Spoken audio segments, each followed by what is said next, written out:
Spanning the globe to bring you the constant variety of art, it's the Tenet Podcast. I'm Todd Pearson, coming to you from the 40 West Arts District in Lakewood, Colorado.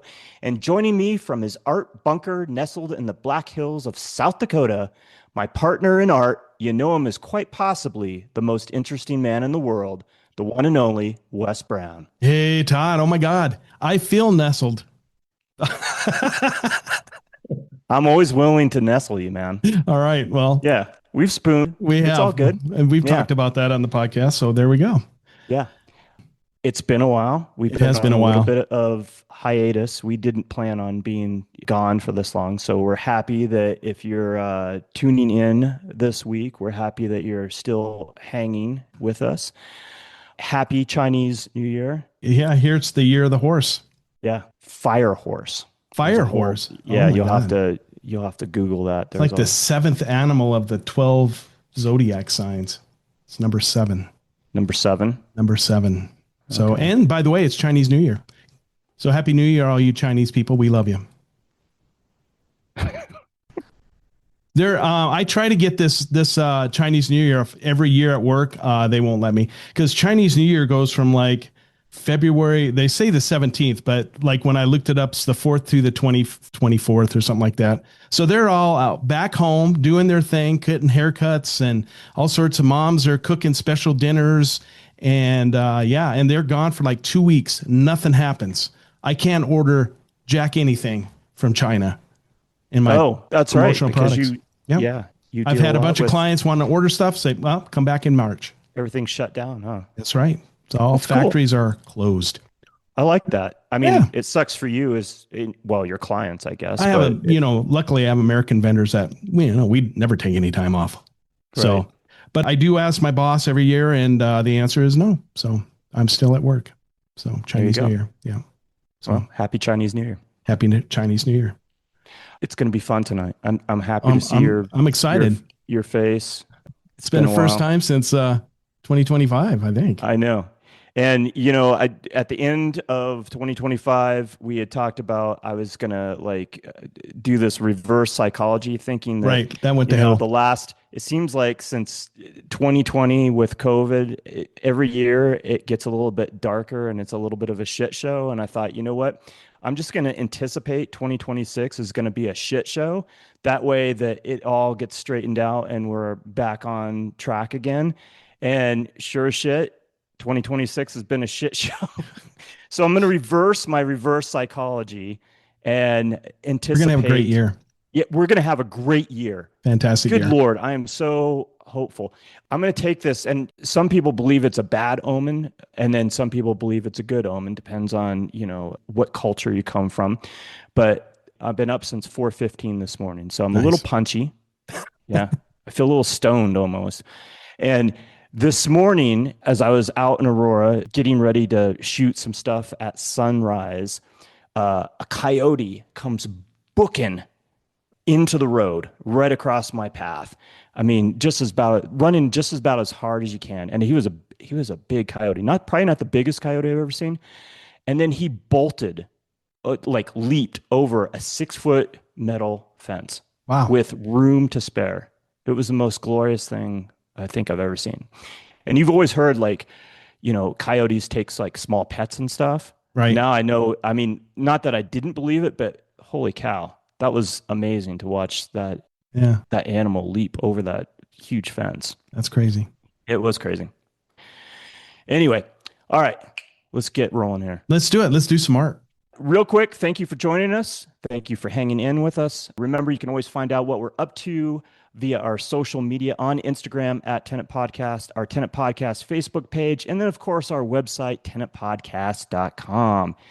And remember, you can now find us, thanks to Wes Brown, on YouTube. Nice. So, feel free to subscribe and like and share because we appreciate all those good things. That's right. Ring that bell. Ring that bell, baby. All those crazy things that they say. All right. Let's talk some art. Let's do it. All right. Our guest this week is an artist, photographer, and filmmaker, a proverbial force of nature that we've been following for quite some time. You can check out his work at his website, rickdallago.com, and you can follow him on Instagram at Rick Dallago. Rick, thank you for joining us. Well, thanks for asking me to join you guys. I appreciate it. I love what you guys do. Oh, thank you. We Yeah. appreciate it. I've been following you for at least 3 or 4 years, probably almost since the beginning of the podcast. And, started friending all these different artists, even if I didn't have an actual personal connection with them. And I know of all the different art events that you've put on since you've been living here in Colorado. I see the exhibitions that you've been a part of, and I've seen your work in galleries, but I don't think I've ever been in a gallery or in the same situation as you in person. So it's nice to connect and spend a little time with you this evening. Thank you. It's always good to put a face to the canvas, like say, right? Yeah. Yeah. Yeah. Okay. For sure. I've read where you describe yourself as a snarky, which I love that word, snarky. That's one of my favorite words. Snarky Norman Rockwell. Take a moment and tell our listeners what kind of work you do and the thought behind it and what mediums you work in. Good question. Is the Norman Rockwell reference is when I was younger, about 10 years old, I was raised in New York City. My parents took our family to a Norman Rockwell exhibit, which is very kid friendly. It's very easy to appreciate his art. It's like beautifully done, but his work always had some sort of mirror up to society and was dealing with the social issues of the times. And I always liked that sort of dual, like it's a beautiful thing to look at, but there was always like a little bit of a wink and a little bit of humor to it, but it was always about what was happening in the world. And I'd like to bring that into my work also. Like I think especially with having a film background, that I want my work to represent what's going on in the streets also. And the snarkiness, I think that if Norman Rockwell was around still, he would be doing a lot of similar work that I'm doing. Like, if I could be so bold to even say that. He had a big exhibit a couple years ago at the Denver Art Museum, and I went to that and I saw a lot of his work. And he was older. He was doing a lot of anti-war stuff in the 60s. And, I just admire artists like that. Yeah. Absolutely. And especially in the times that we're living in now, I applaud you for holding up that mirror and making people think and giving us a good laugh here and there, because I think we really need that right now. Right, right. Like sometimes people think that I'm mocking what I'm portraying, but I'm actually mocking how we view the world. Is I'm not mocking the subject, but I'm mocking how we insert ourselves into the world more. So it's a double mock, I guess. So It feels like we're a very, with reality TV and cell phones and social media, it feels like we've become very narcissistic, at least in this country. I don't know how it is in other countries, but at least in the United States, that's what it feels like to me. Oh, I think it's worldwide. I was in Vietnam a couple of Chinese New Years ago, and the teenagers there you would think you were like in Orange County, California. It's the same music, the same clothing, the same everything. And I just think that it's a worldwide thing. But in reference to what you're saying, I never understood when I was younger the expression, when a tree falls in the forest and no one's around, it doesn't make a sound. Like I was always like, well, of course it does. But now I'm not so sure. Like if you have a Cobb salad for lunch and you don't take a picture of it and post it, did you really eat one? Or if you're at the Grand Canyon and you don't take a selfie of yourself in front of the Grand Canyon, were you really there? And I think it really is relevant. And I think that to me is fascinating as to how we need to insert ourselves into situations.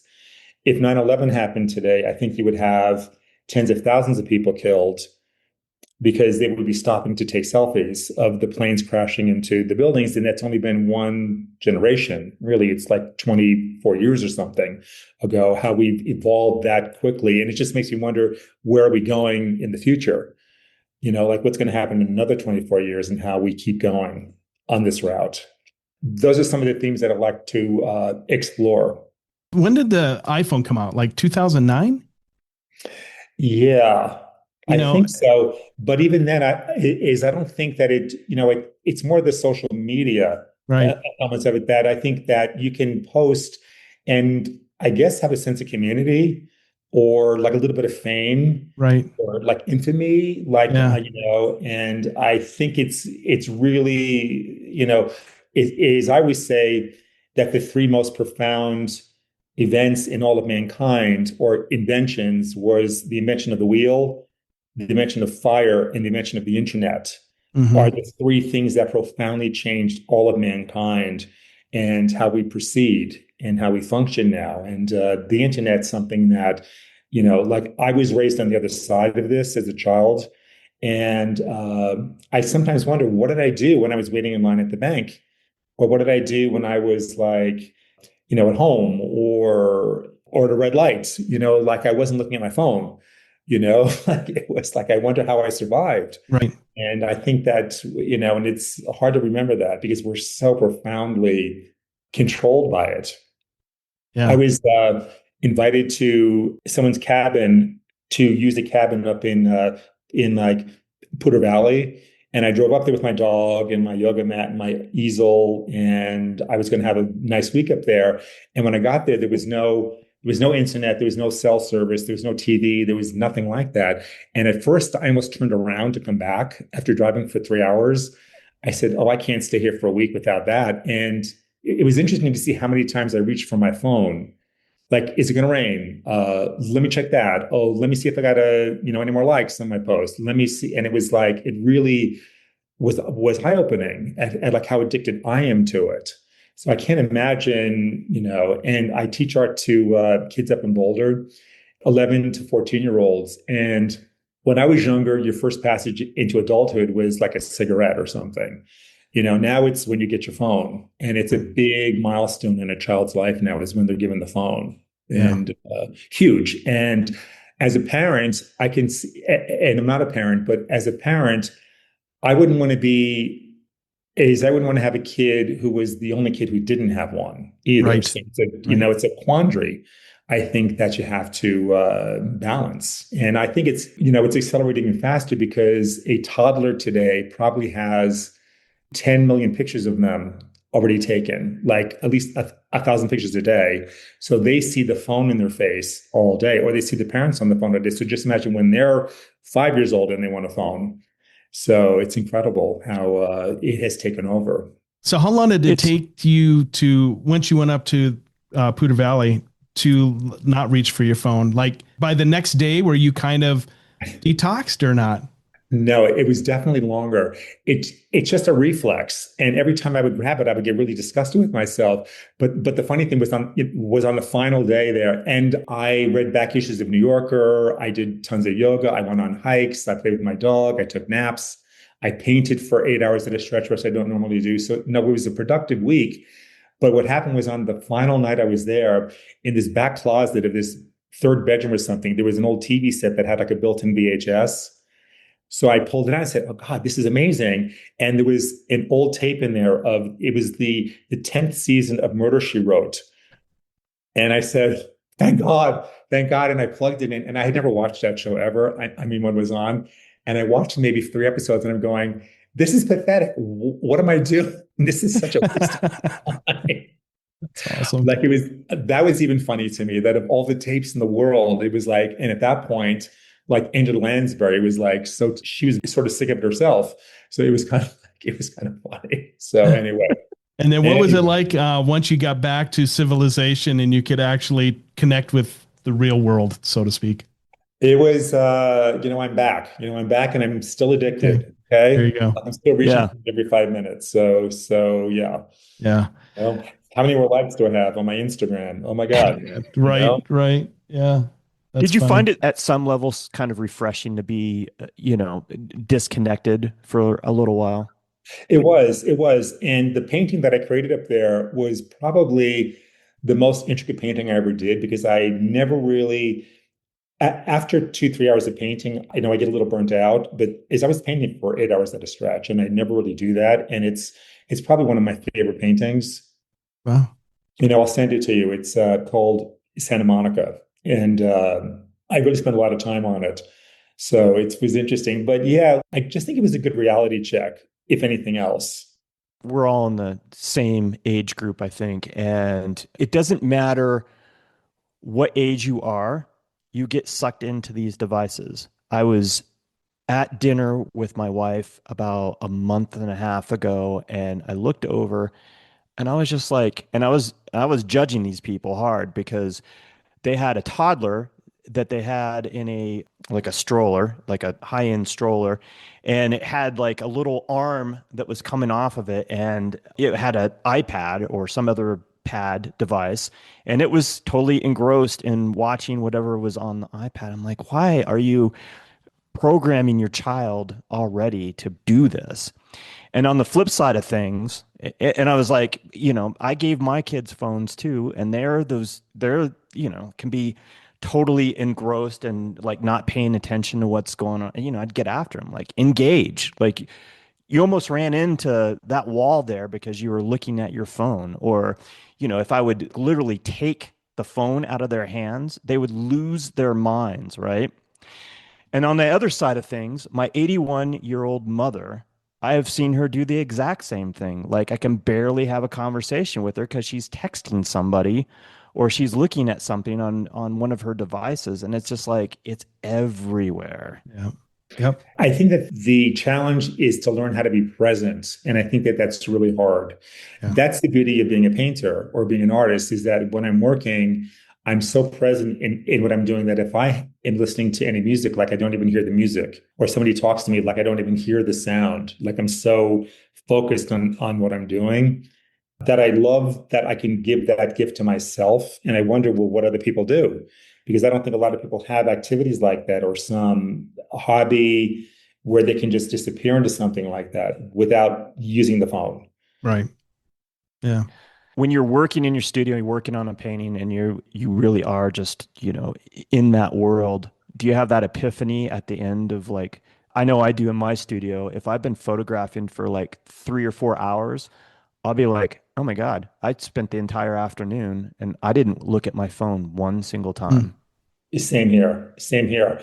And that's the one thing is when I was in college, I took a couple of art classes. I am self-taught, and I really didn't do any art since college until maybe 8 years ago. So I had like a big gap of maybe 35 years where I didn't do any art. But I remember when I first came back into it, the reason why I came back into it is because I used to love that when I would be doing an art project, like 6 hours would go by and it felt like it was 45 minutes. It was like a time warp. And I like being in that completely, you're focusing on molecules of the work. And I think that it's a great zone to be in. It's a great zone. Like I can't think about money or about politics or the world or anything, and it's a great place to be. It's joyful. It's happy, It right? is. It is. It is. It is. And I'm also too, like, I feel like I'm doing something that is productive and industrious. And I was felt blessed during the pandemic in particular because I was able to still go to an art studio because we were separated enough. I could leave the place I was living and go outside and go somewhere, but I could do something that was productive.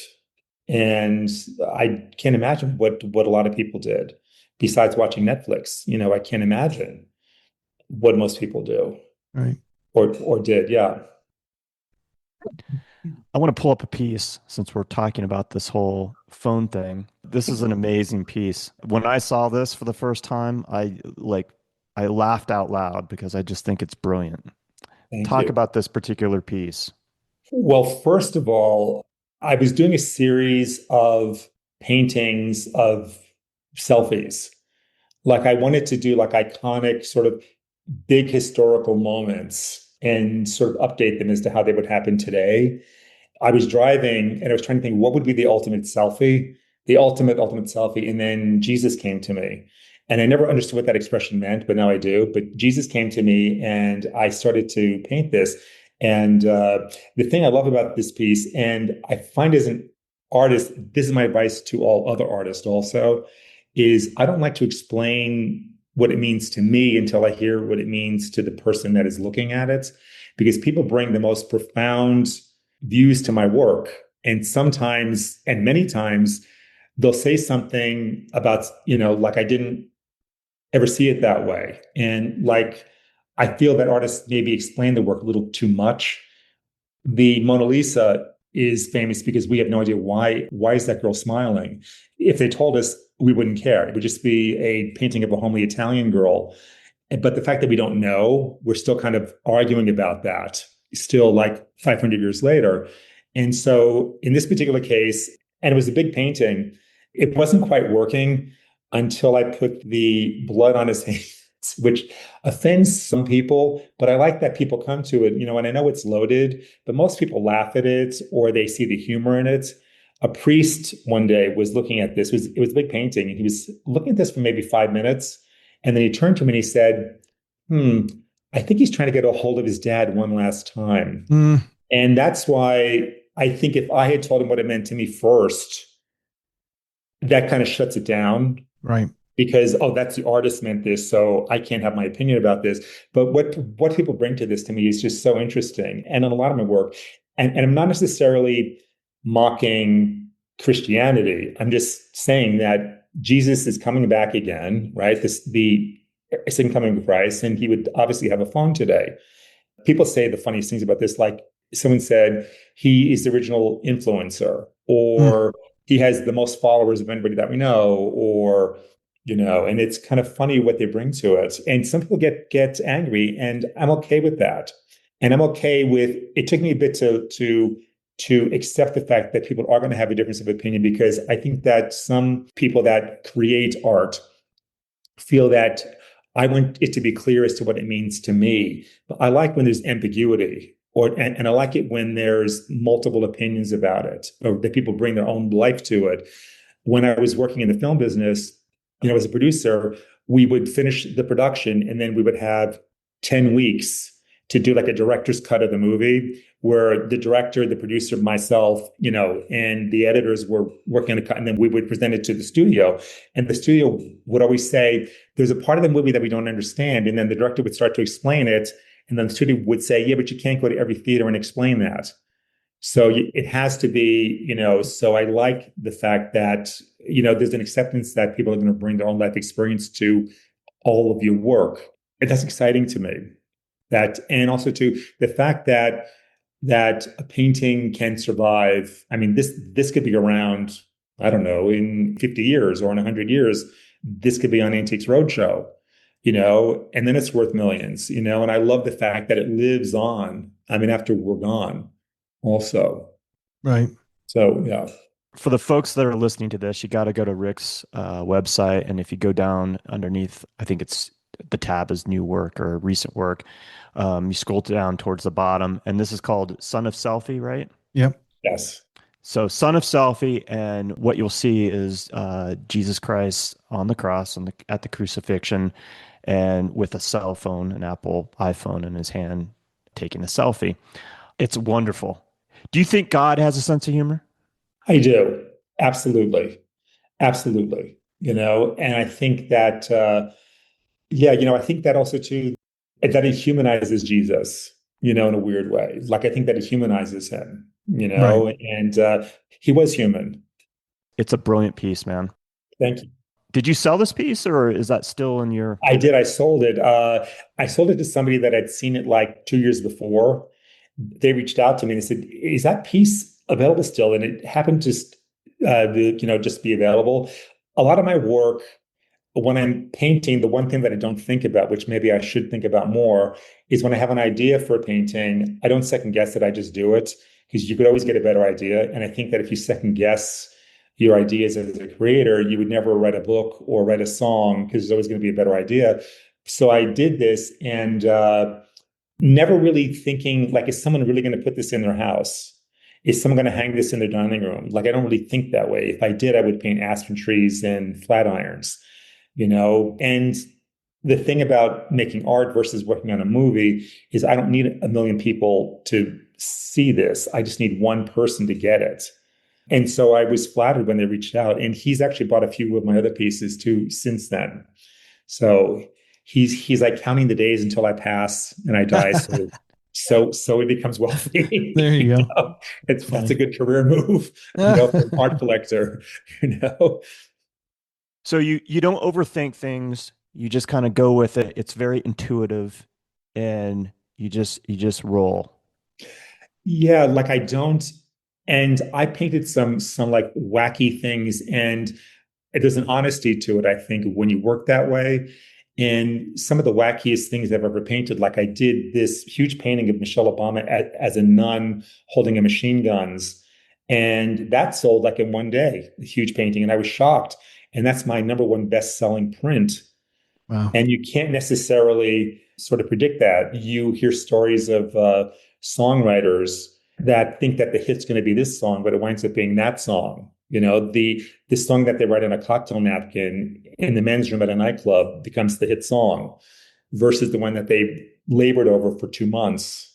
Right. And teaching art to kids also, which I do now also, it's another reminder that the thing about kids' art, which is so fascinating, is that every kid's a genius until they start being told what the rules are and how to rein it in. And kids' artwork is so honest and so clear and so simple. And I just love that. And there's a quality to the work that I want to bring to my work now that I'm learning from actually teaching them to keep it honest and to keep it simple and clear, and don't overthink it, like I think.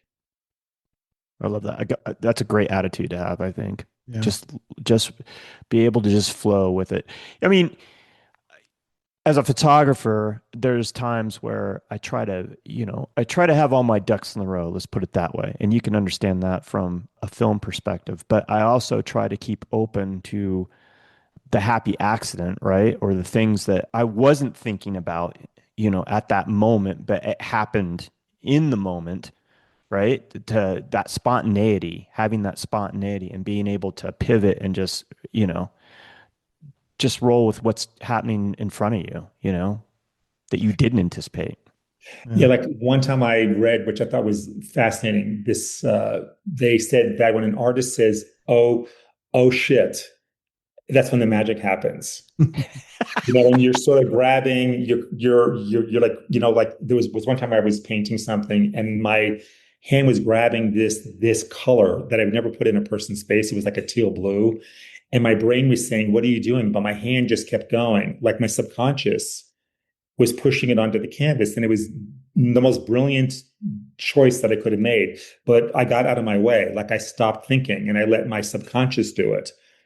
And I think that that's what's beautiful about making art is that a lot of times you have to allow that muscle that's inside of you that, and whatever it's called, I don't want to say talent, but that instinct, you want to get out of the way of that instinct because like I said before, you could always second guess yourself and then wind up doing nothing or like making something that I think panders to an audience. And there's nothing wrong with that if that's what your goal is. Like if you want to make money, that's probably like a smarter route to take is to paint something that you think people are going to like. And there's You plenty of know, people that do that. Yeah. they do, they Yeah. do, they do. I would much rather see art that is honest, like you laid Mhm. out before, that is true. That's what speaks to me typically.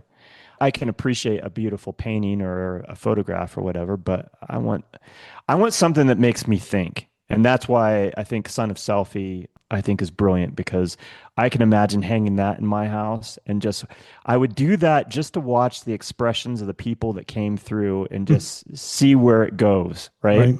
If they're Yes. actually if they're actually feeling up to actually having a conversation about it or thinking about it, or if they come over 10 times before they go, okay, dude, what is the deal with this painting? I love that. I like the things that make you stop in your tracks and go, huh, that's kind of weird. Right. Or also too, I think art, if it makes you ask questions as opposed to giving you the answers, that it's more interesting. Yeah. Yeah. As a rule of thumb, like it makes you kind of scratch your head, like what's going on, and it pulls you in even more. And I think because of my film background, having a strong narrative is really important to me. Also, Mhm. I Yeah. want to know what the narrative, what's the story, and I think a lot of and I don't want to overgeneralize, but I think a lot of artists don't really think of the story of what they're painting, and a lot of work is very decorative and it's well done, but I find that a lot of work really doesn't pull me in. Right. And I I'm always agree. asking when I'm looking at art, I'm always asking, what do they want me to know? What are they telling me? I don't, and I'm not sure that's always a good thing to be thinking of all the time. Cause as a photographer as well, I'm always thinking, what am I trying to say here? And I look at other people's photographs and I can really dismiss something if I can't feel some kind of like, what are you telling me? What's the narrative here? What do you want me to know? Is this just a pretty picture or is it, is there something to be more compelling to this? And sometimes I think that can get in my way as a viewer if I'm constantly looking for the narrative instead of just enjoying the piece. So I Yeah. think it's a double-edged sword, so to speak. Yeah, and to me, I think that photography to me seems a lot more challenging because I can manipulate and create anything I want in a weird way, whereas you're sort of waiting for that moment or waiting for that oh shit moment to happen or something. Or being a landscape photographer to me seems to be really challenging because how do you make something interesting? So I admire all forms of art. Yeah. And I have a photography background also. And I really admire when a photograph can do the same thing. Mm-hmm. You moved here in to Colorado in what year? 2019. So you've been here 7 years this year. What was the catalyst? What made you decide to move to Colorado? Well, I was in the motion picture business for many, many years. I started out as a production assistant in New York, and I worked on a lot of movies. The World According to Carpet, the first movie I ever worked on. And the lowest possible person on a film set is I got coffee for the people who made the coffee. Okay, like it was so low, but I loved it. And I always, ever since I was a child, I was obsessed with the motion picture business. I don't know why. I think maybe when I was in the second grade, my father took the family to Independence Hall to see the Liberty Bell. And we drove, it was like a 3 hour drive, and all my brothers and sisters in the station wagon, and we get there, and it was closed because they were shooting a movie. And this is in 1967. And it wasn't like there was no entertainment tonight, there was no behind the scenes thing. So it was to me as an 8 year old, it was eye opening that people actually make these things as opposed to it's just magic that happens on TV. And it was a movie with Haley Mills, who I used to love, as a kid. And she was a nun in this with Rosalind Russell. It was called Trouble with Angels. Yeah. And so I was watching and I saw all the big trucks, 20th Century Fox, and all the nuns were doing the scene. And then when they said cut, the nuns would come over and they would sit on these apple boxes and they would pull their skirts up and they would take the habits off and then they would start to chain smoke. And I went to Catholic school for a couple of years up until the third grade. And so it was kind of like, so that was another thing. Like it says, oh, is that what the nuns do when they're not, in school, and they're fanning themselves. And so that was for me. We didn't know anybody in the film business. I mean, it was, I was like raised in New York City. I was just obsessed. And I decided to when I was in sophomore in college, I said, I really should pursue what I really want to pursue now, which is I want to have a career in the film business, which was very naive, but I think you have to be naive when you make these big decisions that I'm going to go for it when I'm young, as opposed to the mentality at that time was study something stable and then you could do it later, but you want to have a degree in something that you can make a living from. And luckily, I had parents who were very supportive. I was also a very capable child. Like I was very good in school. I actually liked school. I had a full-time job all through high school. I supported myself and made money. I was very, I wouldn't say that I was ambitious, but I was industrious always. And my parents believed in me. And I transferred to NYU, which was very expensive to go into the film program. And I got in and it changed my life. And I feel that those big decisions and working hard, but I just started pounding the sidewalks and I got one job after another after another. So I worked my way up and then I became a location scout and I worked on a lot of movies as a location manager. And then I became a producer, always with imposter syndrome, because I always kind of lied about what my experiences were, and then I would just wing it later. My first job as a producer, I had no idea what I was doing. I had no idea. And I had like a crew of like 150 people. And it was like, but that's how you learn, right? And I just put on a good front. And what happened was I started to sell projects to the studios, and I set up a couple of movies. Like I produced maybe 8 movies. And what happened was I had 2 film projects in development. One was I got the life rights from Sharon Tate's family to tell the Sharon Tate story from Sharon Tate's family point of view, not from Sharon Tate or not from the Manson murderer's point of view, which has been done 1,000 times. But I wanted to know what the family went through between the murder of Sharon Tate and the arrest of Charles Manson, which was a 4-month period. So it was a movie that I developed about that 4-month period, about what the family went through, because nobody knows anything about them. I reached out to the Tate family. It took me about a year of not aggressively trying to pursue it, but I met with Sharon Tate's sister a few times. I got the rights. And then I spent the year researching it. I went all over the country. I interviewed all these people who knew Sharon Tate, who knew the family. I interviewed the surviving family members, and I did this whole presentation with my partner, Dana Sano, and we sold it to HBO. And then what happened was they then hired a writer to write a script. It was a scripted story, and that takes about a year or two. So a lot of time involved with getting these things going. And in the meantime, I'm not making any money, because I don't make money until it goes into production. And then I had another project that was set up at another studio too that I had sold. And through a series of events, after 5 years of false starts, we have a director, we have an actor who's interested, we have an actress who's interested. Both projects kind of fell apart at the same time. And I was just disgusted. And my cousins have a condo in Boulder. And I was looking to move anyway in LA from where I was living. And I decided that I was going to put everything in storage, and I would come to Boulder for a couple of months and just chill out and just have a break. And I had to go back and forth a few times to go to HBO just to wrap things up. And it's an easy flight. And then right before the pandemic, and when I got to Boulder, I had just started to paint.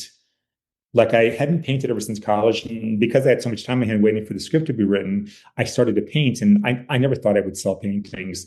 I rented an art studio in Boulder, and I started to paint full time, and I started to sell work. And then I decided that I was going to move here very spontaneously after being here for 6 months in my cousin's condo. And then that was a month before the pandemic. And I was so glad I was here during all that stuff. And so that's basically what got me here. It was very spontaneous. Like, once again, I don't overthink things. Like, I just had this wild idea. I was trying to think of neighborhoods that I wanted to live in Los Angeles. And I had lived in Venice for 20 years. And then I lived in downtown LA, and I couldn't decide what neighborhood I wanted to move to. So Boulder seemed like a good one. And I lived in Boulder for a couple of years, and then I moved to Denver, which is more of a viable, vibrant art market down here in Denver.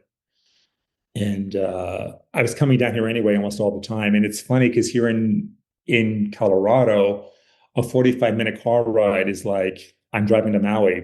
They're like, you went to Boulder last week, you're going again? Or you went to, it's like, it's so crazy. So that's what got me here. And it was, it was a good move, I think. I like Colorado. Yeah. I always say that Denver is 2 cities. Like, to half the city, it's a major city. And to the other half of the city, it's a small village. Because when they complain about the traffic here, I just laugh. Please. It was 45 minutes from my house to Whole Foods in Venice, so and it was 8 blocks away. So, it's crazy. I mean, it's so true. Denver's a major metropolitan area, but it still has that small town feel. I mean, there's It both. does.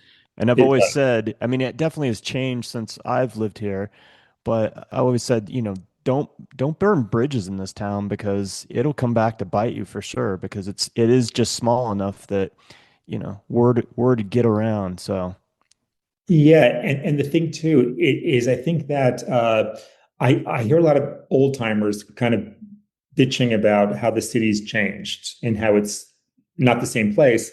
But I think that's good to live in a place where people want to be, and where there's growth. And I think that Fort Morgan would love to have the problems of Denver or something, And I think that Every place has changed. I mean, when I was raised in New York City, it was a hellhole. It was like Times Square was full of whores and prostitutes, and now it's Disney stores. Right. And I think that there's been change everywhere. And as an artist, I feel that all the development that's happening, for example, over in Rhino and all these other areas, like in Lakewood, even they're building all these mixed use places. It's good because those are walls that need art, and I think that that's great. We need more walls. Art galleries are an endangered species here, I feel, and I feel that's the way everywhere because people buy art in so many different ways now, besides walking into a studio, and a gallery. So that is problematic here. I feel like in probably every place.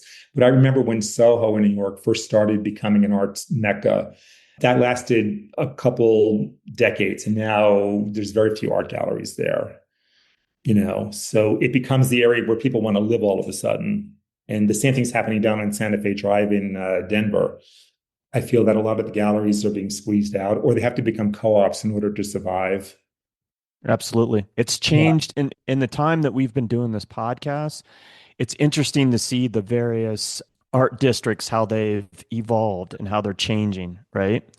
And you're definitely seeing that down on Santa Fe. Like it's definitely, I'm not sure that it's changing for the better. I think, like you said, there's places that are going to get squeezed out.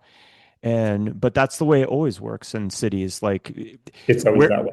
yeah, Yeah. I mean, there's always change, and artists always flock to where rent is reasonable, and that's where that's where it happens, right?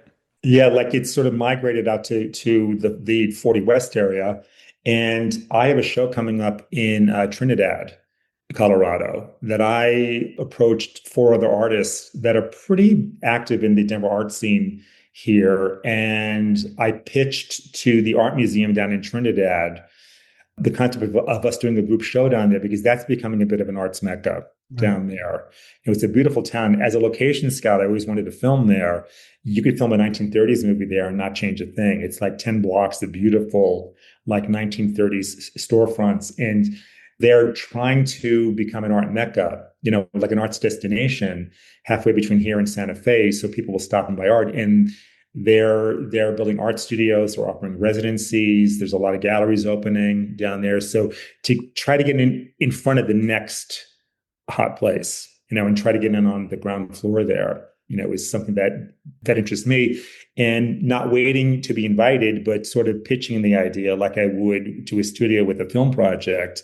Like, here's an event that you can have of us coming down and putting our art down there, as opposed to waiting for them to ask me. And it's a selfish move because I want to get my own art scene. But if I don't do that, then it's not going to get shown. So you have to have some initiative and gumption, I guess. And that goes back to you always being industrious, right? Like you seem like you've always been a hustler on some level, right? Yeah, like I never really waited, and when I have an opportunity, or as I can make an opportunity, I feel that like that's the way in. You have to make your own opportunity. Like I remember as a teenager, I was 15 and I just wanted to get a job because I wanted to work because I wanted money. And I went to the next town over, which was the rich town, and I got a job in a men's clothing store and a suit store. And they actually thought I was 18 and I was 15. And like a year later, when they found out, I was one of the best workers there. And I was selling like $500 suits, which at that point was very expensive. And I was, it was so anyway, it's always about, I'm not intimidated by a challenge. Right. Yeah. No, that's the gist that I get talking to you and what I've read about you. Did you grow up, you said that your parents were pretty encouraging towards your creative endeavors. Did you grow up in a creative family? Yeah, my mother was a brilliant artist. She didn't have an art practice, but when she was younger, she was brilliant and she was very vibrant. And my dad was stuck in a job that he didn't like. He had a career at Sears Roebuck, and I think because when my parents got married, they had five kids within 7 years.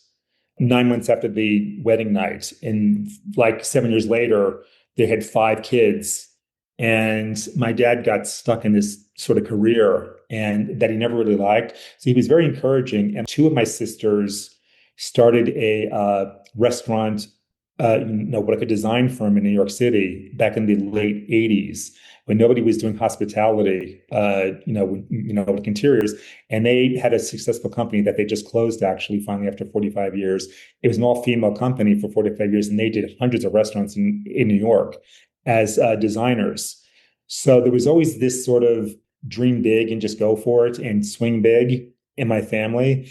And my father didn't bat an eyelash when I told him that I wanted to. Well, what I did, number one, I didn't tell him I was applying to go to NYU. I waited until I got in because I didn't see any point in sort of rocking any boats before, the boat was in the water, and I got in and then I went to him and I said, like, I really want to do this. And my dad was like, fine. And it was expensive, and they paid for it and it was great, and one of my happiest moments of my life is I produced this movie, Blue Crush for Universal. And my father and my stepmother flew out. My mother had passed. Him being there at the premiere, which was huge, Universal threw a party that had 10,000 people at it. Wow. It was a huge party, like at Universal City, and it was like massive. And having my dad there was just really great for him to see that. Yeah. Yeah. To That's see your name. spectacular.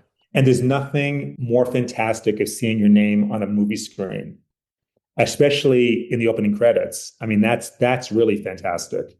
Or seeing you're like name on a poster, on a movie poster. That's amazing. Or on a billboard Right. also. It's fun, you know? No doubt. So I want to ask you this because I think, everybody sees these credits with these names and stuff. And then if you're a fan of film or TV or what have you, you start to see the same names here and there, right? I think a lot of people wonder what a producer actually does, right? Because you see it all the time. They're like, what does a producer do? What does that mean? Right. I mean, if you're in the film industry, you understand all the different roles. But as a, regular Joe, you don't necessarily know what all that entails. So talk to us about what a producer does. No one's ever asked me this before. It's the one question I get asked more than anything. And the thing about it too is there's 1,000 answers to that. And I think especially now, which is different from maybe 20 years ago, is that nowadays, I think a lot of people are given the credit of producer. Like you'll see that there's like 20 producers on a movie now. Yeah. And a lot of times the actors are getting a producing credit also. Right. That's a little extra incentive for them to do the role so that they pay them less of an actor's fee and then they give them like a producing fee also. But a producer, there are several kinds of producers. There's a producer that's in charge of how all the money is spent. Like they oversee the big picture, like deciding where it's going to be filmed and not dealing with the nuts and bolts of the whole production, but the big money tickets and a liaison between the studio or the financiers and the production. And then there's another role of producers. Like I was that for a while. And then I did a movie with the director, John Stockwell, who was an actor, and then he became a writer director.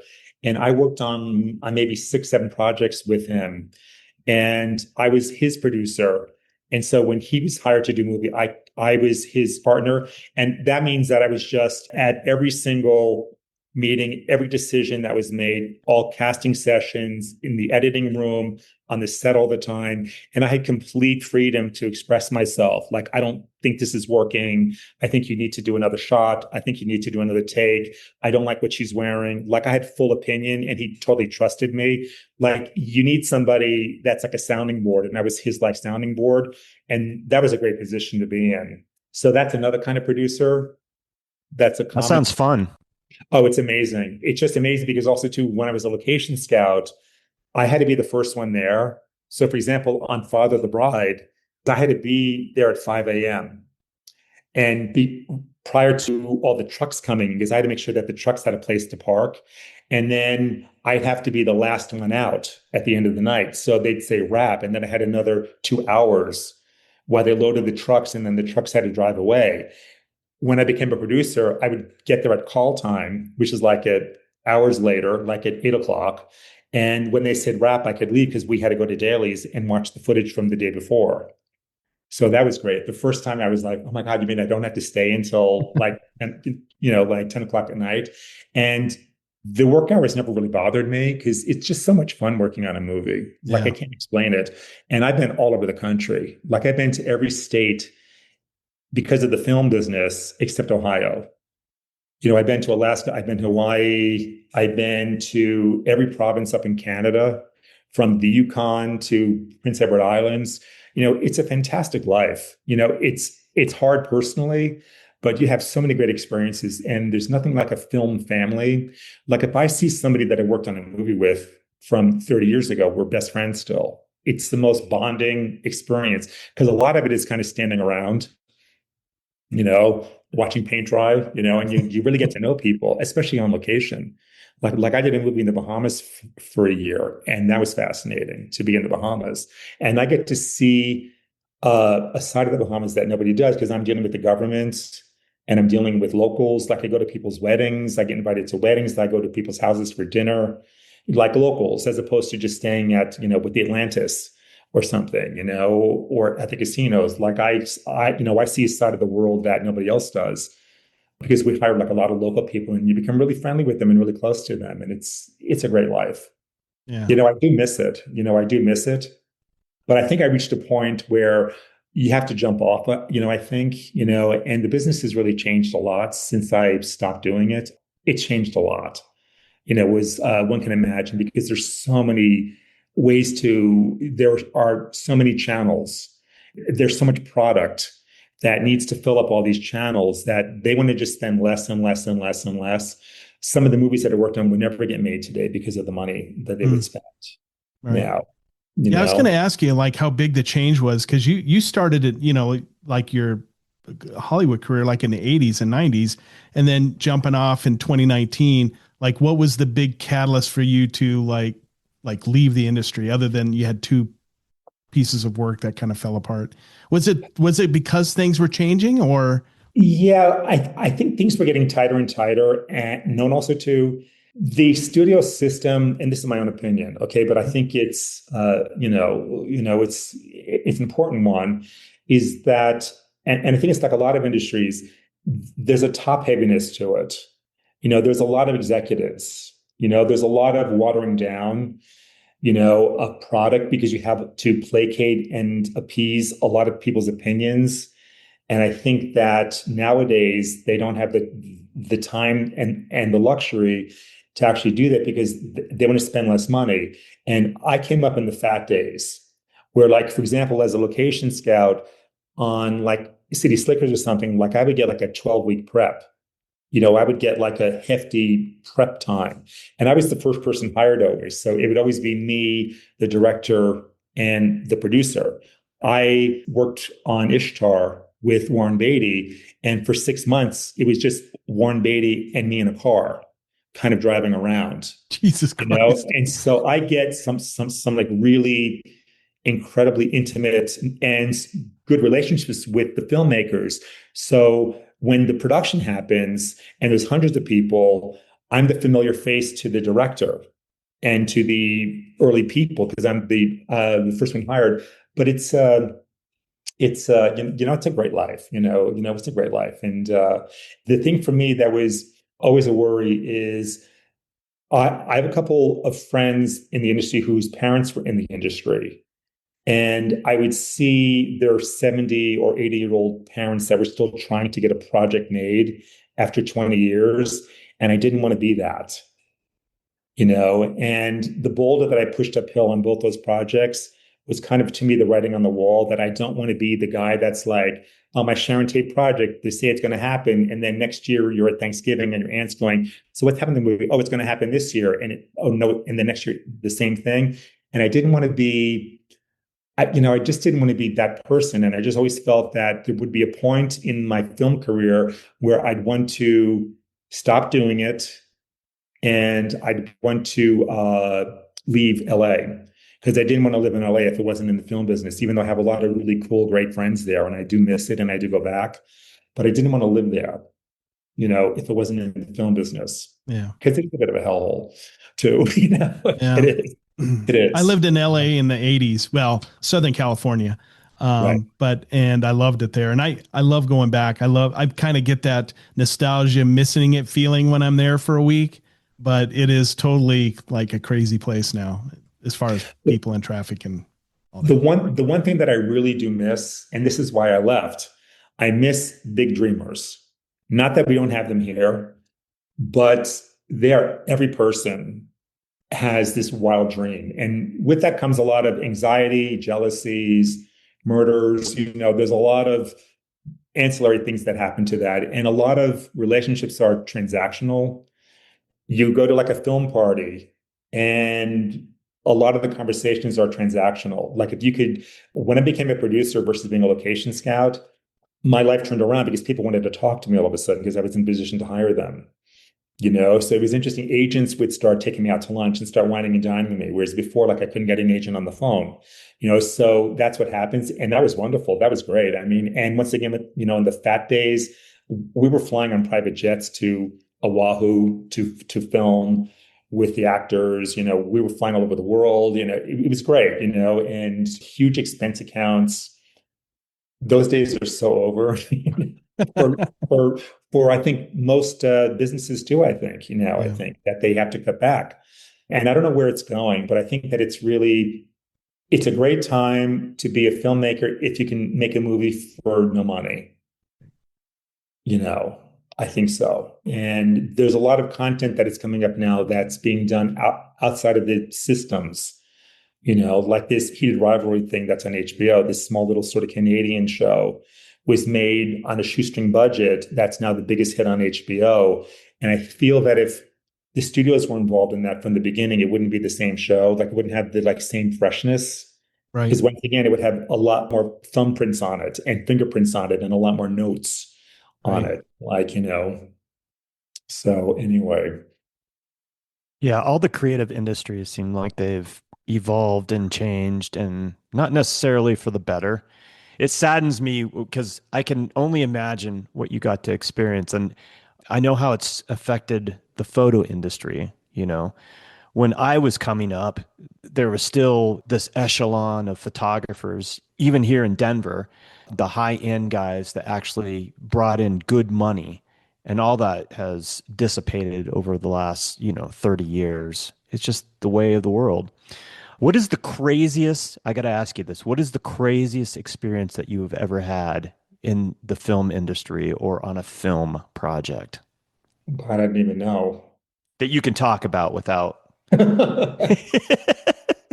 I mean, there's probably multiple things that you've experienced that you were like, holy shit, that was crazy. Well, okay. Well, here's an example. I mean, I was working on a commercial, and we were going to shoot at LAX, at the airport there.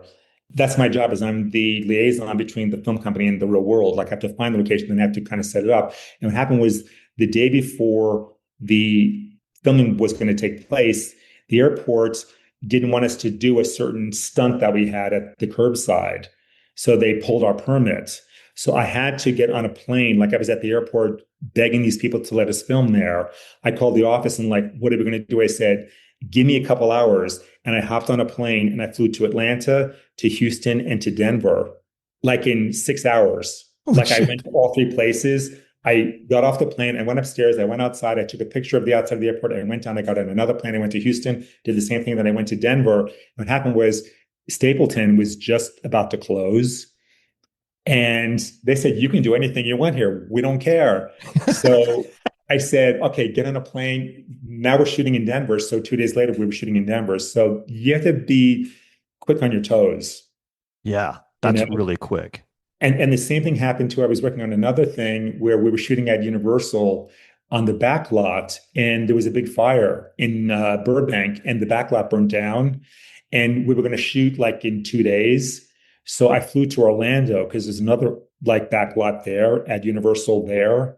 And I set that up. And then what happened was 2 hours later, a Sylvester Stallone, no, there's a big budget movie, did the same thing. And this location scout was coming in the door as I was leaving, and I just signed the papers. Like if I had come like an hour later, we wouldn't have been able to film there. So there's a lot of that just by the kind of, you kind of live by the kind of skin of your teeth, Right. in this world. But it makes you, keeps you fit, nimble, and just always thinking like, what's the solution? I think that being like a solution driven person is also, you carry that over into being a painter, because when you're painting or creating something, you're solving one problem after another. It's too dark, it's too light, it's too this, it's too orange, it's too this. And that muscle gets a lot of use. So when there's a problem in your life or a situation like that needs like a solution, I feel that I'm able to pivot and adapt to that too in my personal life, because of all those decades of just always having to be nimble and to have to pivot and to solve problems constantly. Right. I love that. I was going to ask you how working in the film industry and being a producer, how that informs like other facets of your life, especially being a visual artist and a painter and all that. So thank you for elaborating there. Yeah, and I think that it's, I don't get overwhelmed if I have to move. Like if I was told that I had to move out of my place, like in 2 days, I would do it.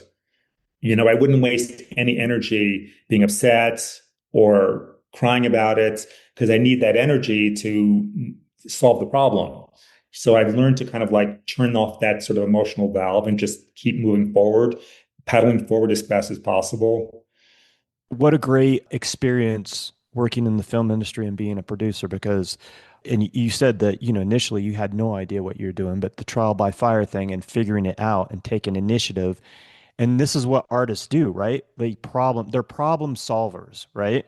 At the end of the world, at the apocalypse, the people that are going to be still running around are going to be the artists, because that's what they do, right? Yes, yes, yes.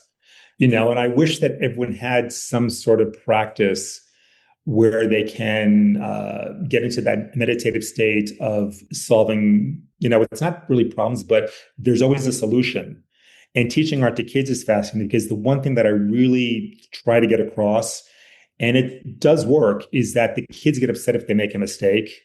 And I'm like, that's okay. Let's just fix it, And I'm teaching them that as a life skill. It's not necessarily just applying to art, but it's okay. Let's just, there's a solution to everything.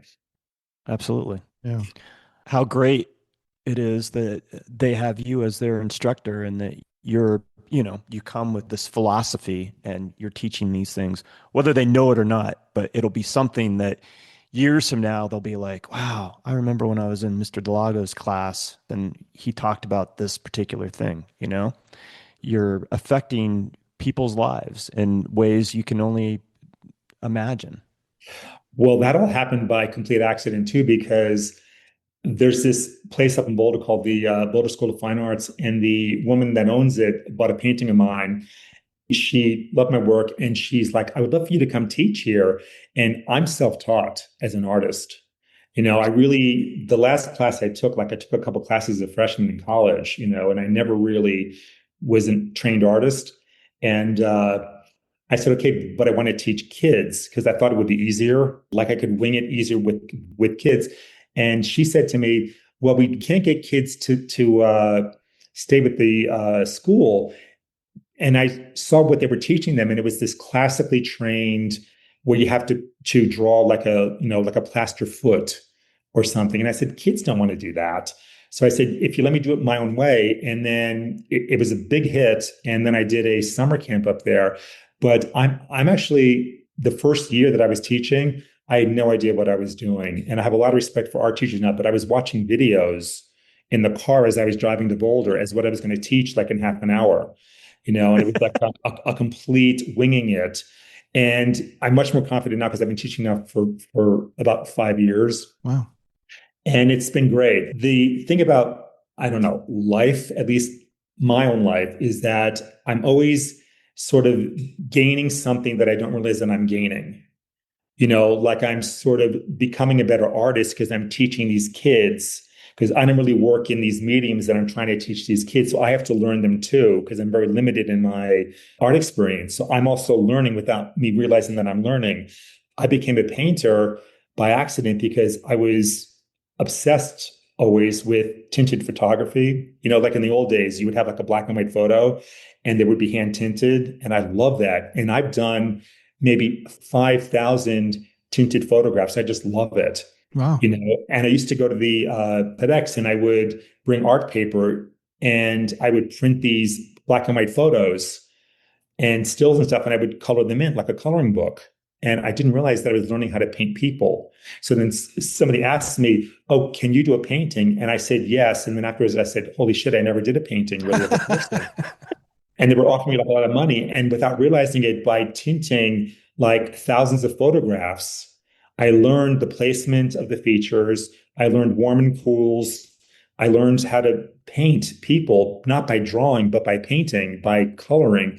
And the way that I teach art to kids now, I don't want them to be frustrated. So I allow them to use a projector so that if they're doing a portrait of their mother, which we did for Mother's Day because the mothers pay, it really looks like the mother, but they're not getting frustrated because the nose is wrong or the eyes are wrong, but they're learning how to do flesh tones and learning how to paint without I want to minimize the frustration that a young artist can have so that they continue to grow as an artist.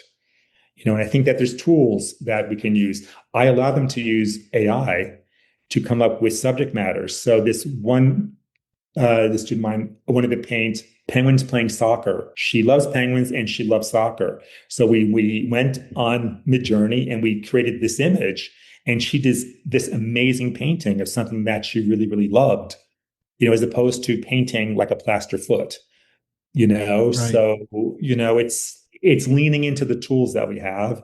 And also too, you want to be ahead of these things, especially with AI. I feel you can't deny that it's here.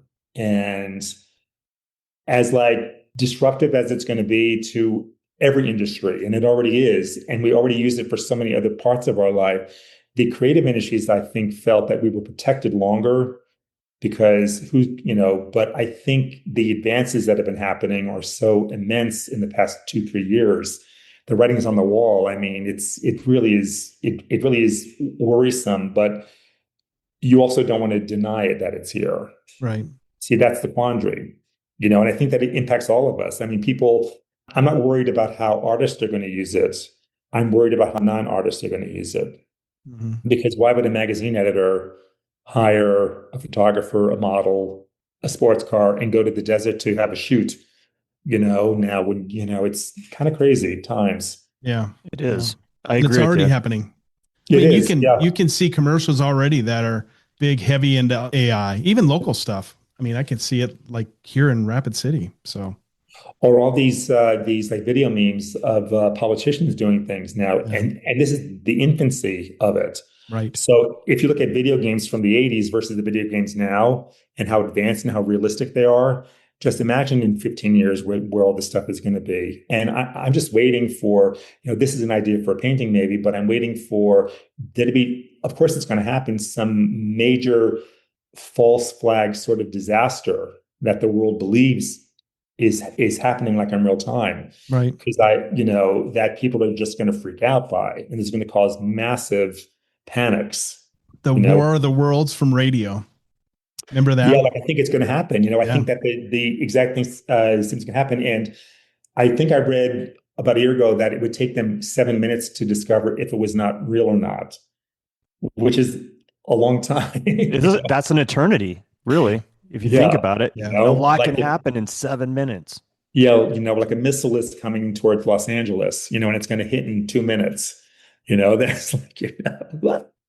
So anyway, yeah, no, it's, that's a whole nother, I think, place, getting back to the film industry again, that I think that the film industry really is wrestling with now, because you can do a lot with AI now in movies, and for years we've been watching a lot of like CGI and stuff. And so it's already happening where you don't have to hire 5,000 extras in a scene for maybe like a Cleopatra movie or something. You could just and make it happen there. And so that's a lot less people working too, Yeah. but Yeah. it lowers cost because the consumer wants to pay less also. So we are part of the problem, I feel. Like it's like the dog is chasing its own tail. Right. We want to support, no one wants to go to Staples to buy like a roll of Scotch tape. You're going to buy it online, or you don't go to Bed Bath and Beyond to buy a towel. It's like we do all of our shopping online, a lot of people, also too. So, with this convenience, I think that human beings will always want something that's cheaper and more convenient. Always. Yeah. I mean, it's like human nature. And how do you stay viable in that climate? You have to move and grow and evolve. I feel too. Yeah. I worry about young people as to what they're going to do because I think a lot of industries are impacted. Oh, for Or sure. we're going to be, I think in the next decade, you're going to see a mass of jobs that go away because AI is taking it, Yeah. For some young person that's gone to school and gotten a degree and spent a lot of money at some high zoo university and then walks out and they can't find a job. I mean, how depressing is that? Exactly. Yeah, yeah. I think that my cousin's wife works at CU, and she says that a lot of the discussion there is they're worried in 10 years of having a huge sort of decline in admissions. Mm-hmm. Because it's exactly what you're saying. I think people are going to weigh in the, like, is it really worth the few $100,000s I have to spend to get this education or this piece of paper with the future? I know it's maybe not a popular opinion, but I think we're galloping towards a universal paycheck because I don't know how we're going to survive. Right. Hey, Yeah. and I'm okay with that. I don't mind getting paid for nothing. I don't mind. The nice thing is Paint those in. you're going to be getting paid, but your nothing will be I'm painting. So you're always going to be doing Right, something. There are going to be the right. people that do nothing, where they lay around, watch TV all day, and collect a check. So Well, that's what hurts me when I hear people bitching about the younger people today, that they want everything to be free and they want this, they want this, they want handouts. And I'm like, I don't have kids, but I am around a lot of young people because I'm very active in the art scene here in Denver. And a lot of my friends are in their 20s actually. And it's a different world. I mean, even though I was in a challenging job that I never really had a job. I always worked from one film to another. I always had optimism in my life. Like I mm-hmm. was optimistic. I never really was worried. And I bought my first house when I was 27, like in Venice Beach, Wow. by myself. You can never do that now, Nope. and I really do feel for them that there's this whole sort of malaise that I think is happening now where young people feel that they're never going to be able to own a home. A lot of young people don't want to have kids because it's too expensive. And I think that we are, and also too, then you factor in the isolation from the phones or the false sense of community that we have from like social media. It's a challenging time for a young person because they're Yeah. being sort of compared to a lot of other people, Right. especially online. They Yeah. see people sort of living these amazing lives, or they follow people that have these incredibly rich lives and they somehow feel that it's their life. It's crazy. It's Yeah. crazy. Yeah. It is crazy. We're all part of the problem. We've all facilitated this whole point in time where we're at right now, right? Like nobody is innocent in all this. And I agree with you. Like young people, it's easy to go, those young people, they're useless or that they contributed this or they have these problems or whatever. And that's not a great attitude to have. It's we need to show them some compassion and realize that it's a different world than when we grew up, right? It's totally different. Yeah, like I never would have been able to pursue a job in the film world if I was coming up now in New York City, because I was in New York City in the film business for like 5 years there. I mean, after graduating before I moved to LA. And I was able to live in a really cheap apartment in the village with like a friend of mine. It was super cheap. And I was able to work maybe 1 or 2 days a month to be able to pay the rent. You can never do that now. So Yeah. I was able to really go for it, and pursue like a wild dream. And I think now you kind of can't. And some jobs people can't leave because they have health insurance. So they're slaves in a weird way. Yep. Or young people have to do three or four things at the same time. Or the concept of having one job your whole life is completely gone. Right. Like I don't Yeah. think that they want that. I don't think that an employer is even looking for that because they don't want to pay. Oh, Exactly. for sure. Yeah. Exactly. And then if you're a middle-aged person that's, come up in an industry and all of a sudden there's layoffs, then you're really stuck because ageism is a thing. Yep. And if you're used to that regular paycheck and you get pushed out, you're going to have a hard time finding a job because they're going to give that job to somebody that just got out of college and pay them, half of what that person was making, right? Yeah, plus two, I don't think that they want somebody saying, well, this is how I used to do it. Right. This is how we Yeah. always did it. Like they don't want that either because it is different how everything happens. The way that they communicate on film sets now is so different from when I was there. Everything is digital. Everything is, it's completely all automatic. There's a lot less even conversations on a film set now. It's all done like electronically now. And I think that Hmm. it's harder to stay abreast of what's happening because you have to keep up with this stuff all the time.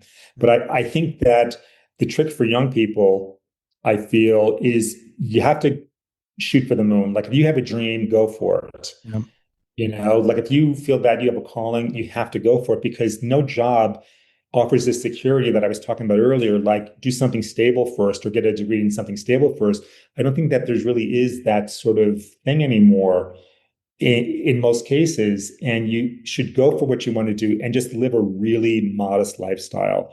Don't buy a lot of crap. Right. Like I Yeah. wish I had all the money that I spent on CDs and books that I never read, and all the huge meals, the expensive meals I had, and the clothing that I bought that I never wore. Like all that money wasted. I wish I had all that now, but I think you have to live really modestly now.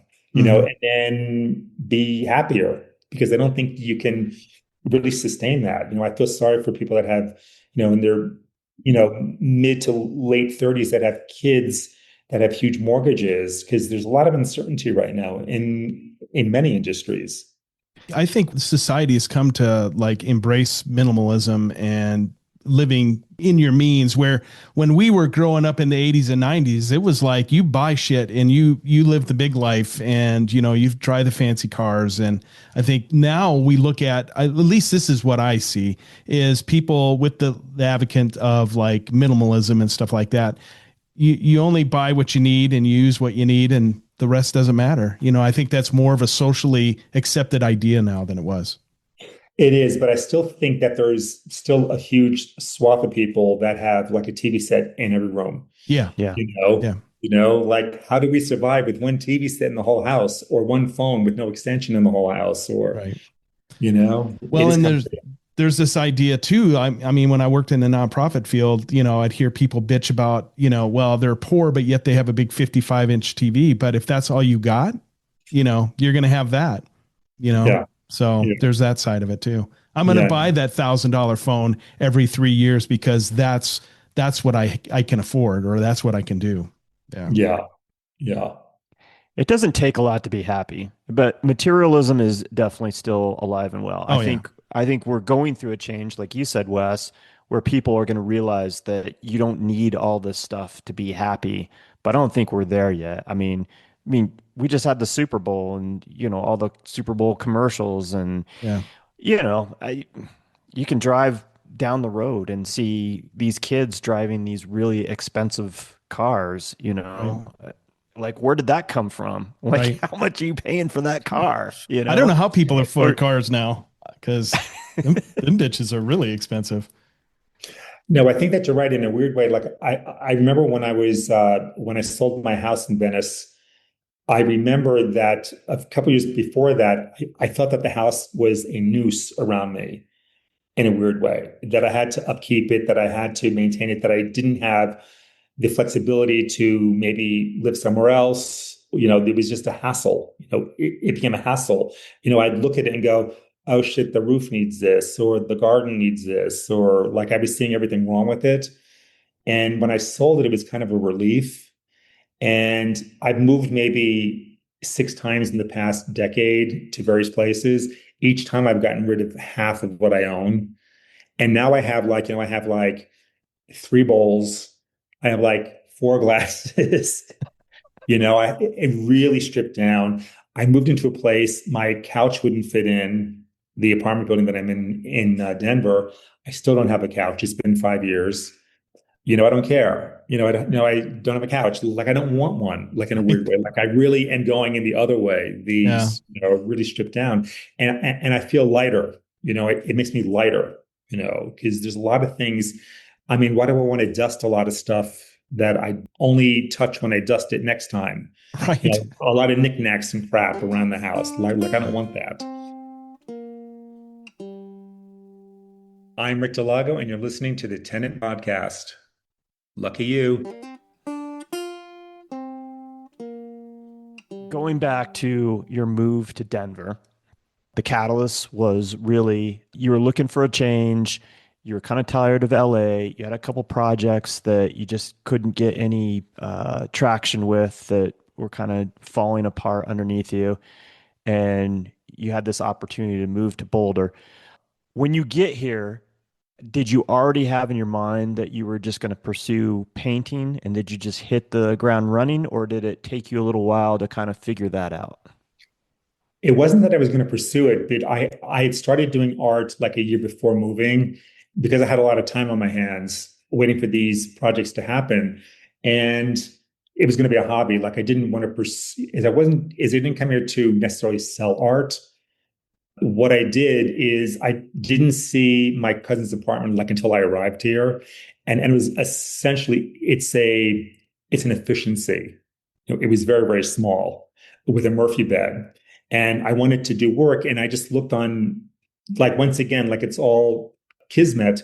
But I said, oh shit, I'm not gonna be able to really work in this place. And I went on Craigslist of all things. And I looked up art studios and they had just posted this art studio in Boulder. And I grabbed it. The next day, there was like a dozen people wanted it. So if I'd come a day later or like a day earlier, like it wouldn't have happened, and I had an art studio. And that was really a turning point because I had a place where I could go and do my art and then I could leave it and come back to it and be separated from it. Because there's something dangerous about working at home. Because when I was painting at home in LA, I would be, let me just tweak this for a second. I'd walk by the canvas and then it was 3 hours later. Like I like the like separation of that maybe a little bit. So I come back to it with a fresh eye. And that was a big turning point. And then there was an art show that was down on Pearl Street in Boulder when I first got there. I said, well, let me just bring one of my paintings over there and just kind of see like if I can get in there and just kind of see if I can maybe sell something. And it was a painting I did of Obama in his underwear. And I never thought that they would take it. Because, well, first of all, like I didn't, I knew Boulder was a little, uppity a little bit, but the woman loved it and it became like a huge hit and that sold. And it's kind of kickstarted it. And then I just started to like sell more stuff. Is this the painting that we're talking about? Well, it's one of them. Okay. There's another one. I've done 8 paintings of Obama in various kind of stages of undress. And it started as a joke.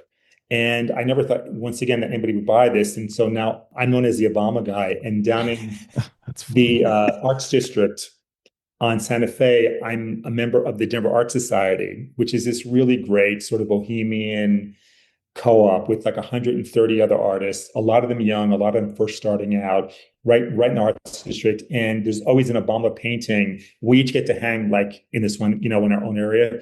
There's always an Obama painting and people come down on First Fridays and they meet at the Obama. And I'm known as the Obama guy. And when one sells, I do another one right away. So it's kind of funny how it's turned into that and not by design, like none of this is like planned out. I know I kind of dig it because it gets a lot of laughs. What made you paint Obama in his underwear? Well, I mean, what was the thought behind it? He was debating Romney. And I was watching like an old clip of it from when he was running in 2012 or something. And I started painting like in 2015. So I was just watching an old clip of it just for shits and giggles. And I said, who the hell styles Obama? He's wearing this big boxy, it's so big on him, huge shoulders and just so blousy. He's got such a fit body. Like it would be great, like if he came out and he said, you know what? I'm not like these old timers. I'm a hip young guy in a Tom Ford suit. And I know that the tan suit scandal was his big scandal of his whole presidency. But I just had this idea to kind of paint him in his underwear. And I wanted it to be like Diesel or something, really just kind of like, just something that you wouldn't expect. Right. And it was just a total joke. And what happened was, and no, I didn't show it to anybody like until it was in Boulder. By that point, I think he was no longer president at that point. Okay. He was no longer president. And the one thing that I didn't factor in is that people would look at the painting and they would laugh, and then all of a sudden they would get, and they would get all nostalgic for That's what funny. we are sort of looking back on, and maybe of a calmer time, in our Sure. history. And so it sort of evoked this sort of nostalgia that a lot of people bring to it. And so it was working on, it's like one of those flavor journeys, where you taste something and then like a few minutes later, it evolves into another flavor. And it was like it evolved into this other thing. And a lot of conversation and once again, the work, it just makes a dialogue happen. And I like engaging with people looking at the work and see what they bring to it. And Yeah. it's just funny to hear what people say about it, you know? So I'm the Obama guy now. That's funny. I love that story. That's I It's great. a was great actually, story. I actually did a nude painting of Obama. He's not circumcised. That was like a total whim. But when I was in the film business, I would chase stories. And I saw a picture in Time magazine of Obama on his prom date with this blonde girl in high school that he dated for 2 years in Hawaii. I said, I wonder who this girl is. Because imagine being Obama's girlfriend or the president of the United States is your ex-boyfriend. And every time you would see the first lady, you would go, that should have been me, And I tracked her down and she lived in LA. I don't want to talk about her too much, but she was a character. She was a trip. She was definitely troubled.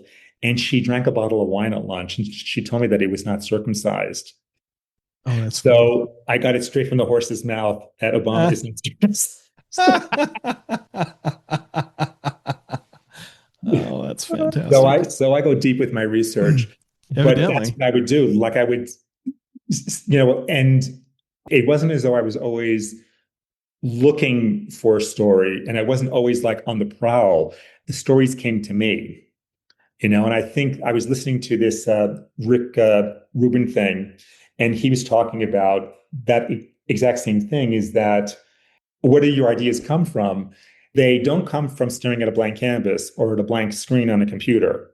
They come when I'm flossing or driving or walking the dog or half asleep or something. Like I'm not actively trying to find an idea.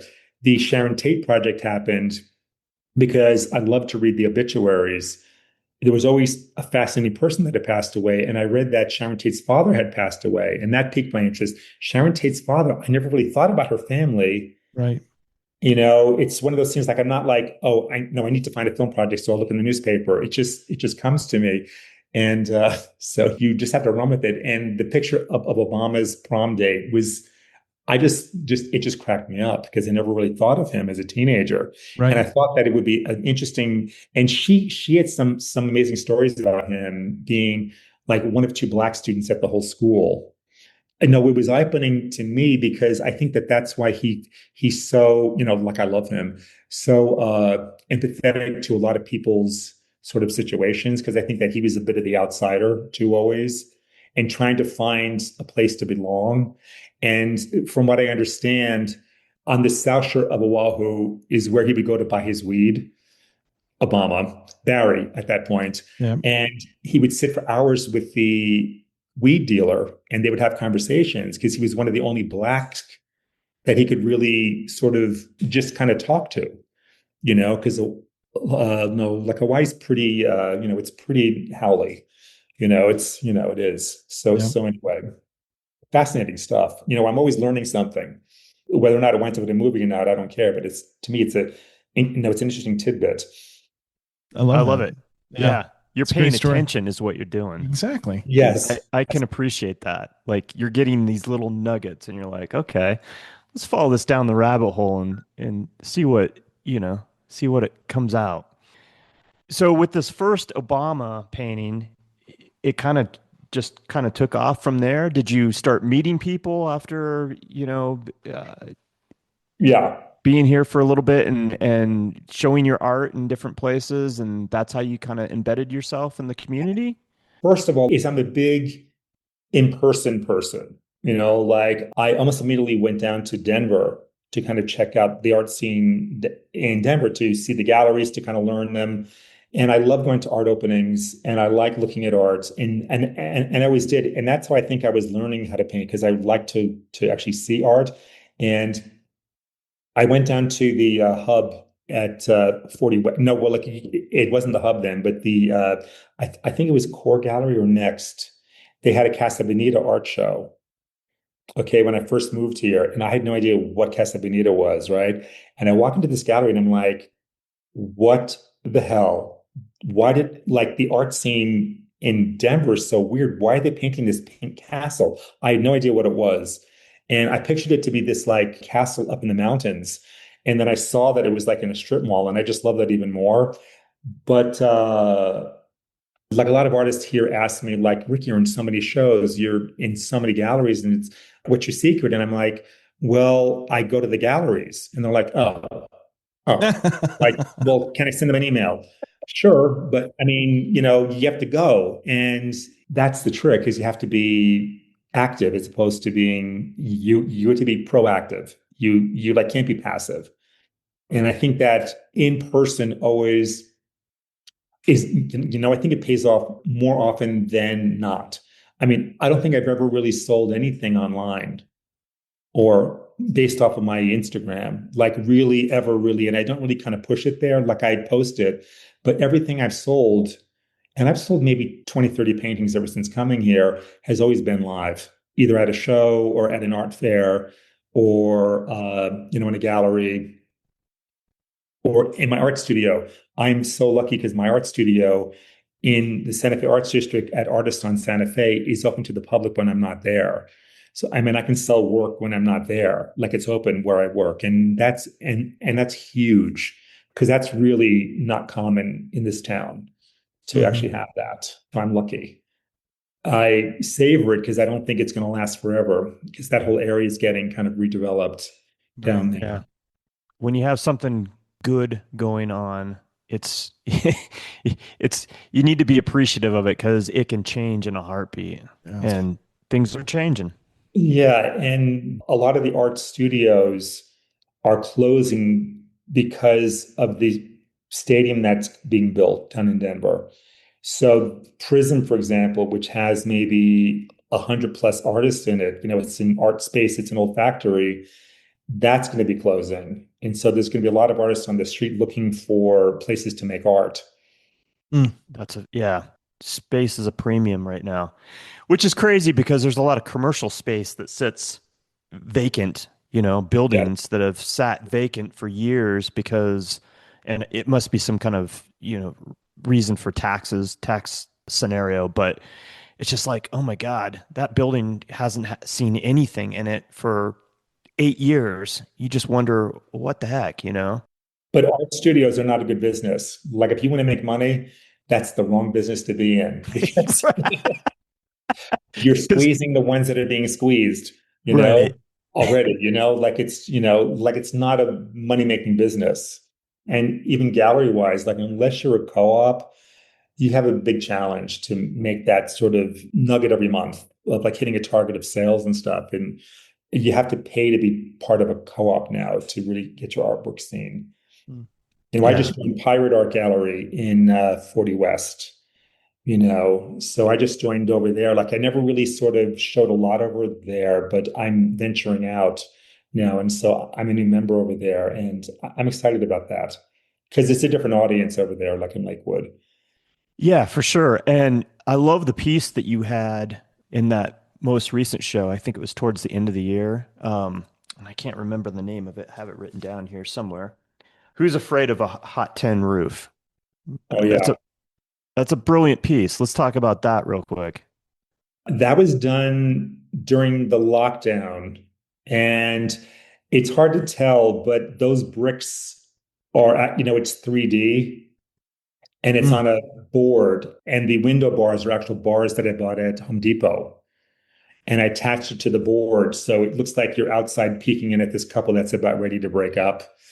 And I was reading how during the pandemic, I mean, imagine you're stuck in a small apartment with your significant other and you're both working on Zoom calls and you're with each other 25/8. You're always on top of each other. And I wanted to paint something. Those are friends of mine and I had them pose, but I wanted to capture the moment before you break up with somebody and you know it's coming and you want to be the person that says it, but once you say it, you can't take it back because you don't want to get dumped. You want to be the like dumper. But so it's that 1 second before you break up.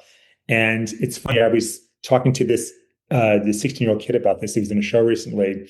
And he said to me, that happens to me all the time. When I want to break up with somebody, he's 16. I said, you're such a player. But I love that piece and I'm glad that you pulled it up because that's one of my favorite pieces.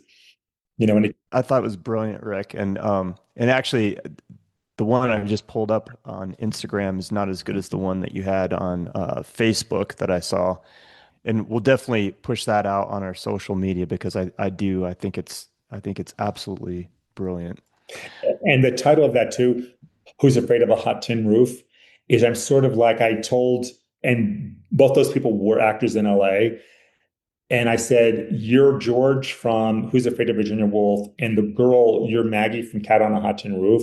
So if you took these two characters from two different plays and you put them in the same play, and I wanted them to kind of play off each other, and I used to do these like photo shoots where we would style the actors, and then we would do these photo shoots, and I really enjoy doing that, and I like to do more here with Mm. that. I Yeah. love that, man. Again, it's the narrative, right? You're telling a Yes. story and it makes people think. Yeah. I love the thought behind this piece. The piece wasn't working like until I made the window bars rusty. I painted them to look like rust. I was wondering how you put the patina on there. So you painted it. Yes. Nice. And that's something from the film business. Like I learned that, these kind of scenic artists on the film set are so brilliant. Like they'd come in and they would make something look old or make something look rusty or make something look like a brick wall, like in 10 minutes. And I just love that. Yeah, that's amazing. What other tidbits of advice would you give young artists? Because obviously you have the experience. We have the experience. We know how important it is to have that personal connection. And we've also talked to tons of artists that, when you buy a piece of art, you're not just buying that art, you're buying the artist, right? Mhm. It really helps to have some kind of personal connection to the artist to sell art. That's why artist talks, I think, are so important. What other advice would you give young artists? Well, I mean, I just feel that you want to follow your own voice. You don't want to, like I said earlier, you like don't want to second guess and you don't want to pander.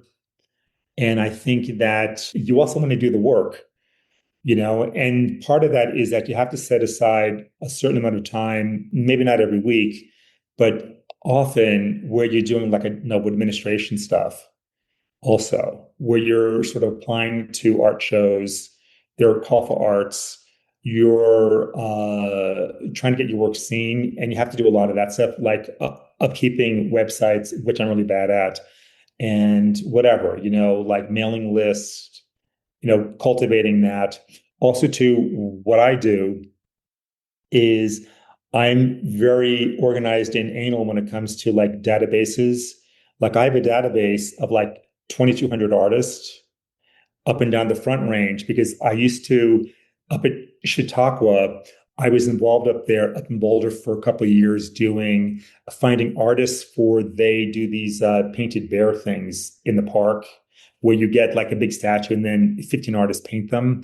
So I was the one that was finding the artists for them for a couple of years.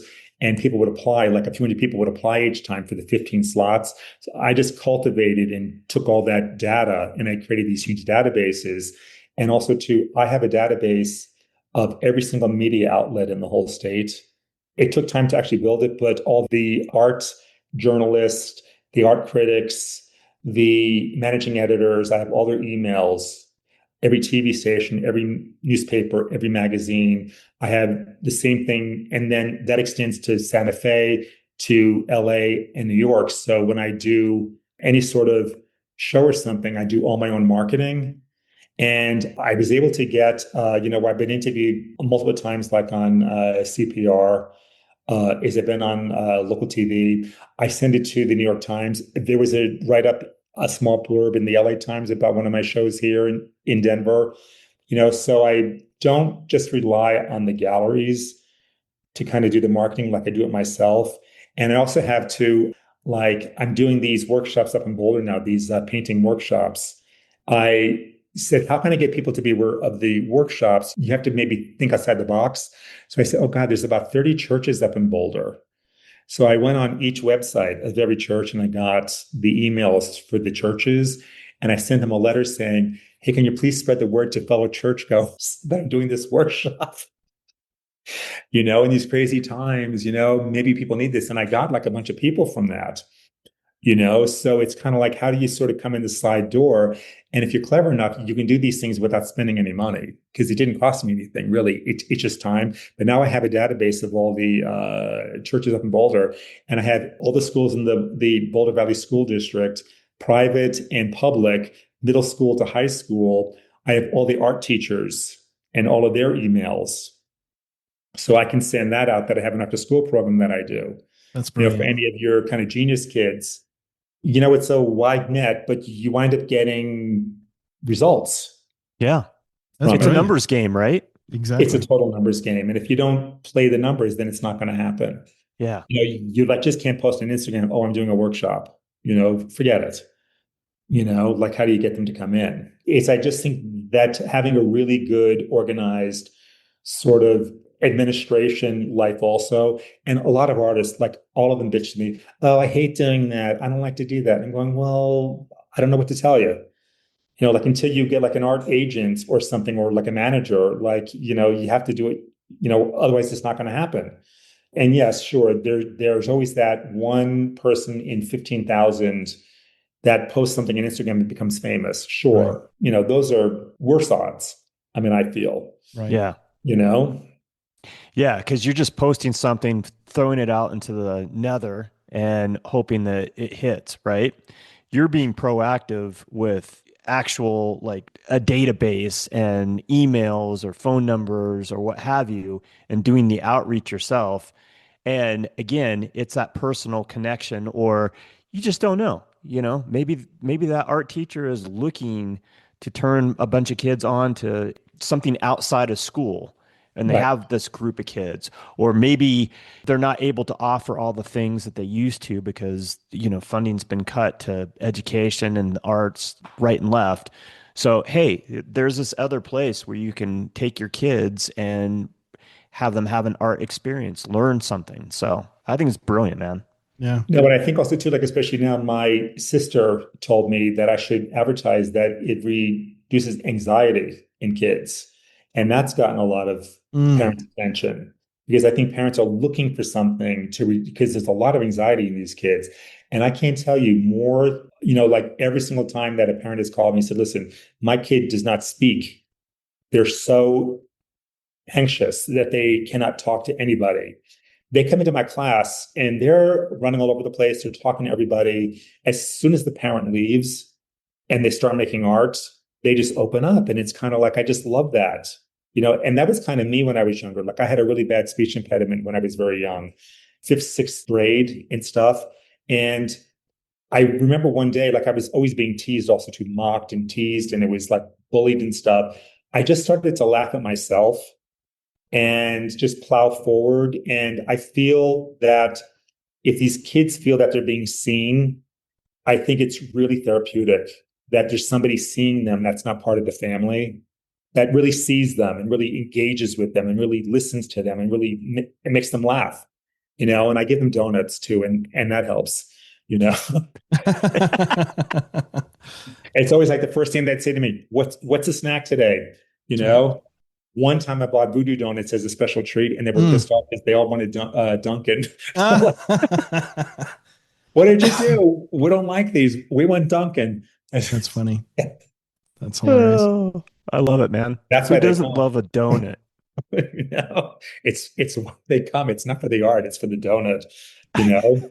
But I think that it's sort of seeing people, like as an instructor, and once again, it was never something that I thought I would be doing, but it just kind of fell into place, and I like what you said earlier, like I'm sort of, I'm impacting or having an influence over kids, like I'm planting a seed in a garden that I'll never see.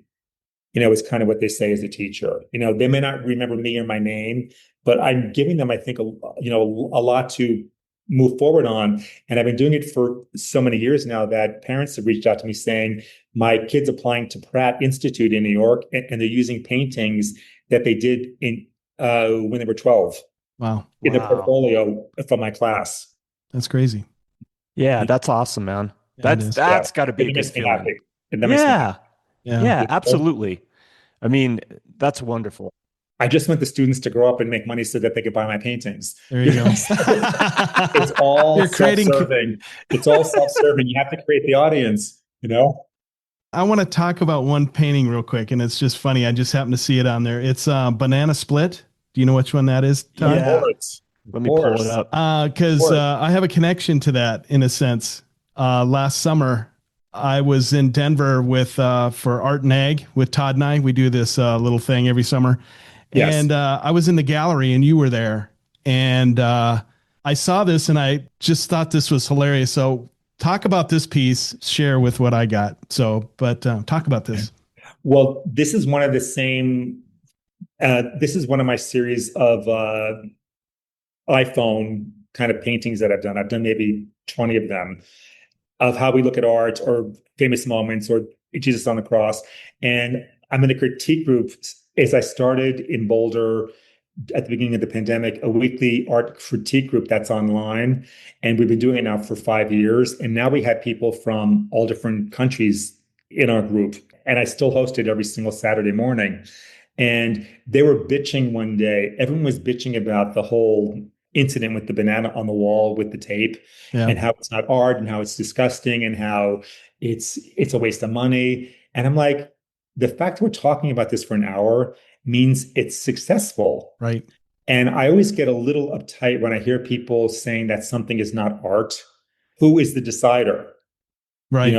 Like what's the cutoff? Because they said the same thing about Impressionism. They said the same thing about the Campbell soup can. They said the same thing about every art movement, that there was always this backlash. Or somebody was complaining to me about a month ago that their neighbor bought a painting at IKEA and they were furious at their neighbor. And I'm going, well, if your neighbor likes it, who's to say? Like we can't be that. So I decided to actually paint this. But the funny thing about this is, this I thought was going to be like an easy painting, and it was not at all, because to paint a banana is really complicated when you really look at it. So anyway, and I did reach out. I sent a copy of this to Justin's son to see if he would buy it, and it was in a show for $6.5 million.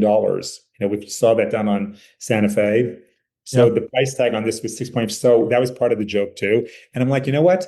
You never know. You never know. Never know. You never know. Yeah. You never know.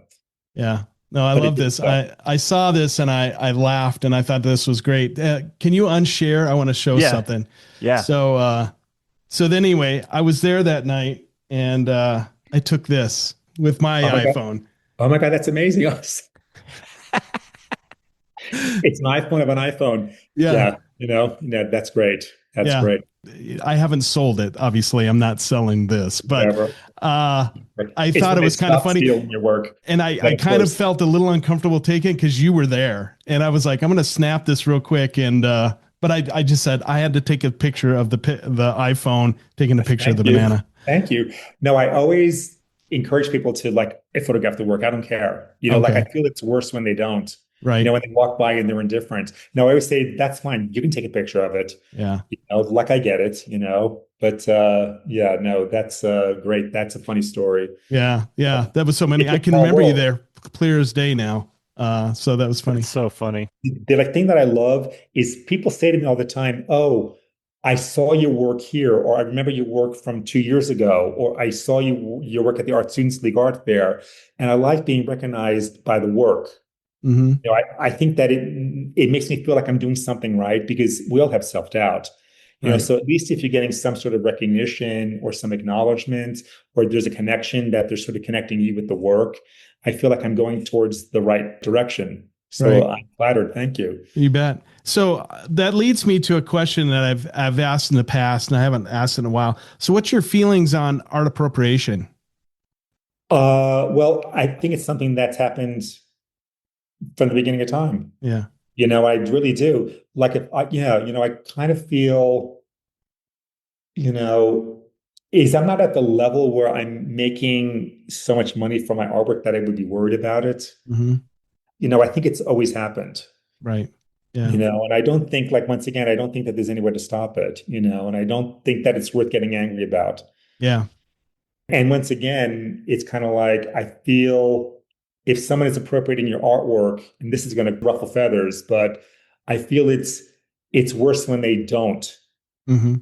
like they are indifferent to it, I think is worse than, like if you walked into a gallery and the artwork was stolen, all the art was stolen except yours, that would suck. Right. Okay. Never even thought of that. That's amazing. Yeah. And that would be worse. It's like, oh my God, there's big an artist. Look, yeah, but they didn't steal yours. You know, that would Yeah. suck. Oh, That's man. amazing. Yeah. That's so funny.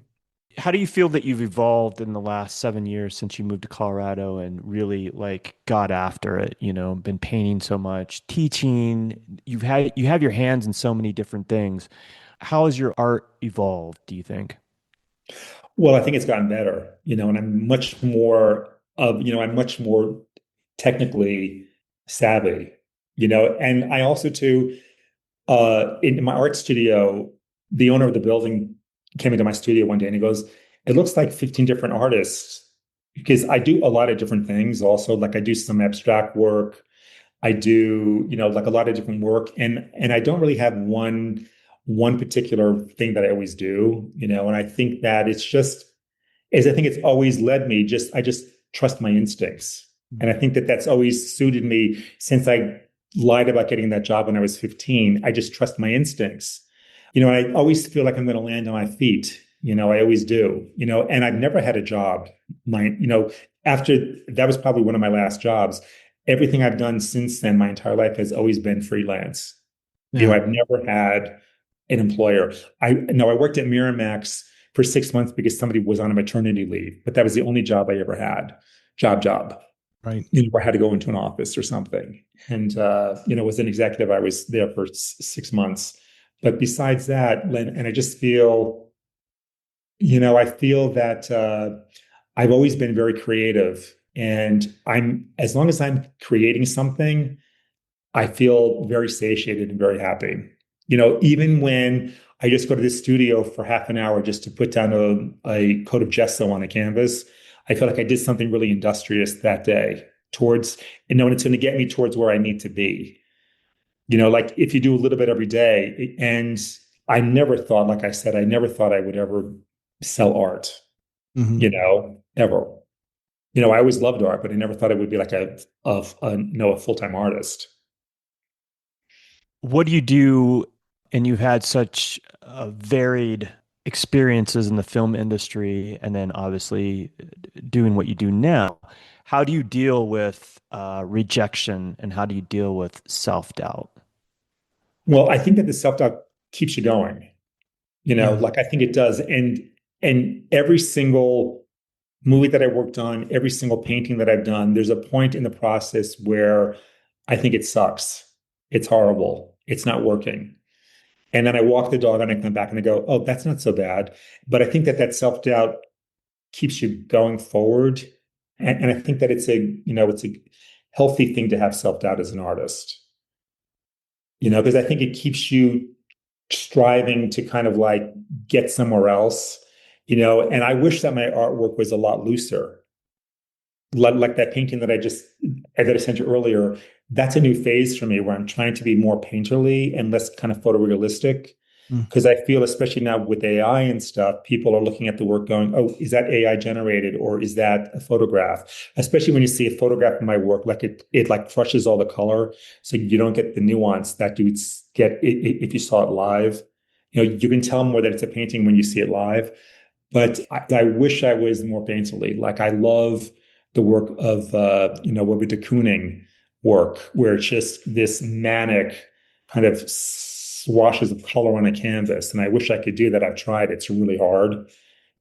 So I think for me as an artist, and I think that a lot of artists kind of feel the same way, that you always want to be somewhere else. In a previous conversation that we had before we did this interview, you talked about you don't like to push the creativity per se. You talked about the importance of rest. And if you don't feel like creating, you're not one of those people that just forces yourself to go in the studio per se. Talk about that a little bit. Well, I think it's important to feed the soul. And I remember when I was taking art classes when I was a freshman in college, before I switched over to film, is I was in an arts program. I remember looking over at the kid next to me, the kid that was living in his car, that was getting late every night, and his work was so brilliant. And my childhood was so good that I had nothing to say. I felt that I had nothing to say. Like I was technically good, but my work was soulless. And that was and that was an impetus for me to switch my whole major and go into filmmaking, because I said, I'm not an artist because I've never been heartbroken. I've never woken up drunk behind a dumpster. You know, I've never been arrested. I've done all that now. I've had all that happen to me now. And when I came back to art like 10 years ago, 8 years ago, I feel like I had something to say, but I had nothing to say when I was younger. And I think that it's important to recognize that you need to maybe take a break from it for a while. There was a while, like about a year ago, where I didn't do any painting or any artwork for like a couple months. And I was worried in the beginning. I said, God, I don't know what I always know what my next idea is going to be, or my next 2, 3 ideas. And I was just dry. I had no idea. And I said, you know what? I'm not going to panic about it. It'll come to me. I'm just going to, I'm going to have fun for like a couple months and not really overthink things. And I think that that's important, because otherwise I think it's forced also. You're kind of forcing stuff Yeah. to, you know. So what'd you do in those 2 months then? Partied. Got drunk behind a dumpster. I forget because it's all a blur. No, That's funny. It's all a blur. No, just kind of like spending more time with friends, traveling a little bit, and not wasting energy worrying why I'm not, it's not writer's block, but artist block. I wasn't fighting it. I said, it'll come to me. If I fight it, it's not going to happen. you know Yeah. and and I trusted myself enough from having done this for so long and being sort of creative my entire life that it would come back. Yeah. And I wasn't worried like, oh my God, like I ran out of things to say, or the well's empty. And now I have to go work at Trader Joe's. I didn't get to that point yet. Right. So Did it eventually just come back to creativity, just come back on its it own? did. Came back and it was on a different level, and I Okay. started to experiment more. And I started to go outside of my own comfort box, because I think I reached a point where I had sort of mastered the technique of working in oil pastels, because I work in oil pastels, which is a medium that a lot of people don't use. It's the ugly stepchild of all art mediums. It's the least used, I would say. And I started working in different mediums, like on acrylic paints, and stuff, in wet mediums. So that's kind of new to me. And I had to learn it because I was teaching it, Right. and that's been exciting to try something new. But I don't want to say that I mastered it, but once you master one medium, the other ones kind of fall into place more easily. Like they Oh, say the same thing about languages. Like if you know one language, the second language is kind of easier. okay. The same thing. So, when it's been nice to be doing something outside of my own comfort box, my like wheelhouse, and I like that. I like Nice. looking at the canvas and going, and I feel fortunate. A lot of my friends are retiring now. And I was on the phone with a friend of mine in New York who was a producer, and he retired recently. And he said, do you, when you wake up in the morning, do you lay in bed wondering, what am I going to do today? Or do you jump up like with a fire in your belly? And he said, I get up every day like at 6 o'clock with like, I can't wait to get to the studio. Like I Mm, can't wait to get back to the canvas because I know what I have to do. I know that I have to do, and I can't wait to get back to it. And I like that I have some activity that makes me excited, because I think if you just have a lot of idle time, you kind of waste away a little bit, I feel. right. I'm growing still, I'm learning still. And I like that challenge that I give myself. I'm not afraid of challenge, Right. So you for know. you, there's no such thing as retirement, which is what I feel like most artists are like, they're just going to do art till they fall over, right? No, I feel that it's a great gift that I gave myself, and it was not by intention. There's a Japanese word for it. I think it's kenji. When you have this sort of this purpose for the day as a purpose, and I like having a kenji, Hmm. and I'm grateful because I don't know what I would be doing otherwise. Right. Really, like I really don't, and my friends are really kind of struggling with it now because they're all of a sudden you have these big careers and all of a sudden your days are empty Right. because I've done the work of doing the 5,000 tinted photographs that got me to a place where I started to paint. And then I started to, teach, and nothing was planned, but I always have done the work. Years ago, I wrote a script that I sold. I always wanted to be a screenwriter. I said, oh, I'm going to write a script. And it took me a year and I sold it. But I got up every day and I wrote, and it's hard, but I sold a script that never got made, but it was a comedy that I wrote, even though I never sold, at least I can say that I wrote and I sold a script. Right. Because a lot of people, like if you go to LA and you go to any coffee shop, everyone's laptop is a screenplay. Here in Denver, I've seen twice in 5 years a screenplay on like somebody's laptop in a coffee shop because I work in a coffee shop every day also. So I always look around and everyone's writing code here. But then occasionally I'll see a script and go, oh my God, are you writing a script? And then, yep. So, it's here. That's funny. But it's everywhere in LA. Everybody's a Oh scriptwriter my God, or an everywhere, actor. everywhere, everywhere. But at least I can say that I wrote a screenplay. And even in my sort of career as a producer, I wouldn't say I'm the most successful one on the planet, but I had that dream. And I can at least say in hindsight that not only did I have a dream, but I achieved it. And I produced like 8 films, maybe didn't make the most money or didn't work on the best movies or the most sort of the biggest movies, but I was able to set a long-term goal and achieve it and surpass it. A lot of my friends wanted the same thing and they never got so far. And they worked on some pretty big movies, a lot of my friends, on these big Marvel movies as assistant directors and stuff. I can feel in hindsight that even though I didn't stay with it and didn't keep it up, but I achieved it and now I moved on. Right. Right. I love it. That's fantastic. Yeah. So I want to talk about all the other things that you do outside of creating art. We already touched on the fact that you teach. Talk to us about how many days a week and where you're teaching and anything else that you are doing as far as teaching and workshops. Well, I have an after school program that I do up in Boulder. That's on Tuesdays. And the challenge I have is some of these kids have been with me now for 4 or 5 years. So I can't recycle any projects because that's a drag. Because I felt like, okay, I'll do this for a year or two, then I'll have like a repertoire of like, I don't know, like a bag of tricks and do the same projects over again. No, these kids like, we already did that. Okay. So that, and I have a handful of private students, adults and children that I have also too, that it's a one-on-one. A lot of the adults, I go to their art studio and I work with them in their own space and I help them kind of set stuff up. And I also consult in marketing, art marketing also. And the teaching thing is fun. Like I really enjoy it. I really enjoy it. And once again, by teaching it, I'm learning it too, by Yeah. explaining it, by expressing it. by articulating it just versus doing it. And that's carried over into my practice also. I just wish it paid as well as the film industry does it. Right? And as naive as it sounds, the first year I would panic like the whole day before. Like I would really panic. Do I have the right materials? Do I have enough supplies? Do I have this?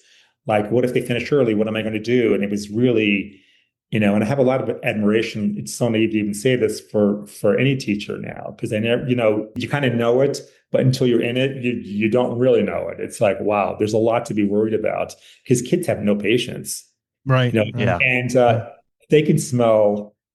They can smell an imposter a lot more than Than like a adults. film crew can. The kids can smell it. So it's like That's funny. They can smell the fear. they can That's smell the right. fear. No, so and I'm grateful that I can do that because also too, it's something that I can, like we're always looking to supplement stuff because being an artist is super expensive. I mean, art supplies, and especially now, everything's costing more. I mean, art supplies have like doubled, in the past year. Wow. Like a lot, by a lot. And how I save money. So this is how I save money. It's a secret, but I only use red, blue, and yellow and white in my class. So they have to mix their own colors. So they're learning to mix colors, but it saves me a buttload of money. So I don't have to buy all those colors. Right. Right. If you want to color, make it, I'll show you how, Yeah. So that's a big saving. Great Well, skill too.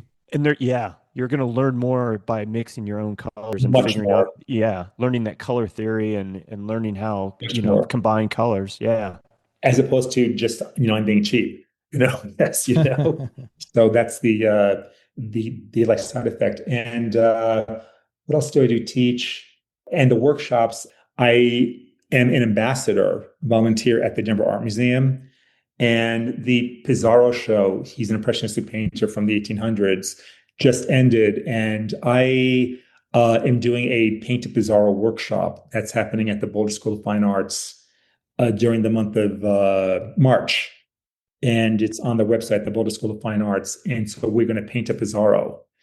Because I worked there, I was able to go to it maybe 10 times, the show, and I saw how he was doing things. So I have an idea as to how to do this. So that's what we're going to do. And it's signing up now. So if anyone's interested. Nice. Fantastic. And that information can be found on Rick's Instagram. It's the most recent post, Paint a Pizarro, Connect the Dots. Wednesdays, 6 to 8 p.m., March 4th through the 25th at the Boulder School of Fine Arts. And the link you said is in your bio, right? Yes. Yes. Fantastic. So you consult, you do art marketing, and you teach classes and workshops. You've also produced some art festivals. Is that correct? Yeah. During the pandemic, no one was looking at art. And I was living up in Boulder at the time, and there's this place called the Avalon Ballroom. It's just outside of Boulder, and it's this big warehouse that's a dance studio. It's huge, and they have a massive parking lot with several hundred spots. And for some reason, there's a massive roof over this outdoor parking lot. So it's covered, but it's outdoors. And I said, what a great place to have a fair because you don't need to have tents because it's covered. So I went to them and I said, do you mind if I do a drive-through? You sit in your car and you drive through the art fair. And there was 150 artists that I got. And you would sit in your car and you would drive along and you would see all the art. You would drive in one entrance and it took an hour to go through because there was a traffic jam because I had break dancers. I had an Israeli folk troupe dance group there. I had music there, bands there. And a lot of people said to me that it was their first time that their mother had been out of the house, like in 6 months. And a lot of the artists sold work because there was such a traffic jam that people had to look at the art, and they just roll down the window and they would buy art and then they would go to the next one and roll down the window and go. And I did that twice. And that was a lot of fun. But once again, it was to kind of generate sales for myself. But I want to create opportunities. And the thing up at Chautauqua, I was having lunch with a person who had worked there. And she was saying that they were going to do this art auction where artists had to paint these fiberglass bears and they were going to auction them off. But they had to cancel it because this company that they hired to find artists in Denver didn't think they had enough time, so they backed out. And I said, well, you need 15 artists. They said, I'll find you 15 artists in like 3 hours. So I took over that project. So it's once again, it's like being open to, I think that it's the art of saying yes. I think that all this boils down to that I'm always saying yes. Nice. The a producer that I worked for many times, I was working on Ishtar. They needed to fly. They were shooting in Casablanca, right? And they needed, and I was based in New York, and they were going to shoot in the city, like after the shoot in Morocco, and they needed somebody to fly them to Casablanca and smuggle in a piece of equipment because there's a carnet that you have to fill out. You can't bring stuff into the country. You have to have a carnet. So they needed somebody to smuggle in a piece of equipment. And the funny story that she says is that Rick Dallago, he always says yes.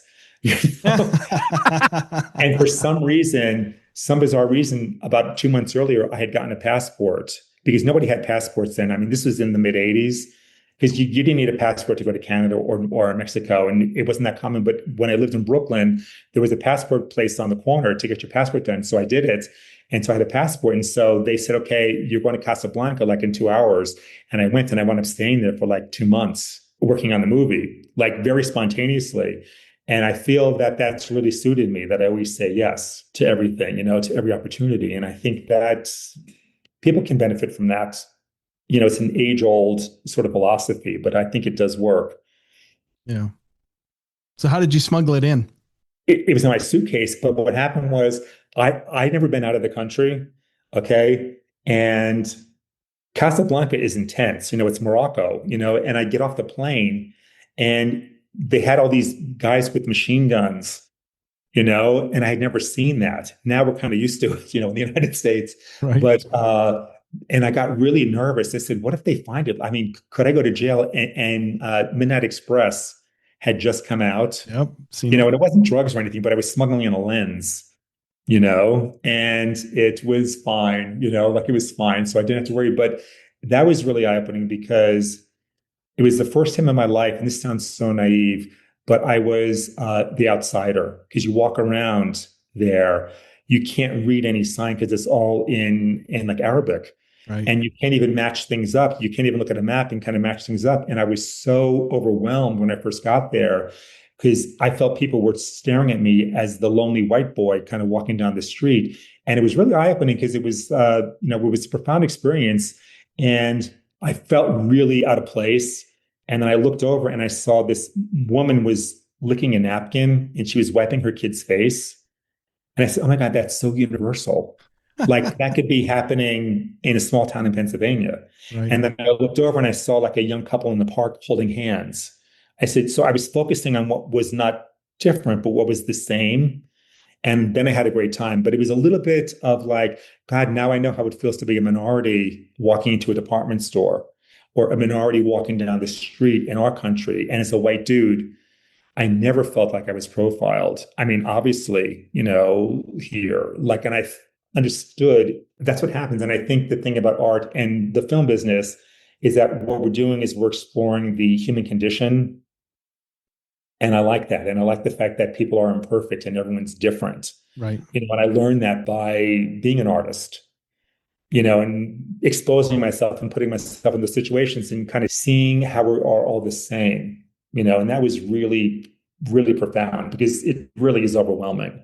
Yeah. You can't understand a word. You have no idea where you are. You can't look at a street sign. It's so weird, to be in an environment like that, and fascinating and amazing, Yeah. Yeah. I was in Japan in the 80s and it was the same experience.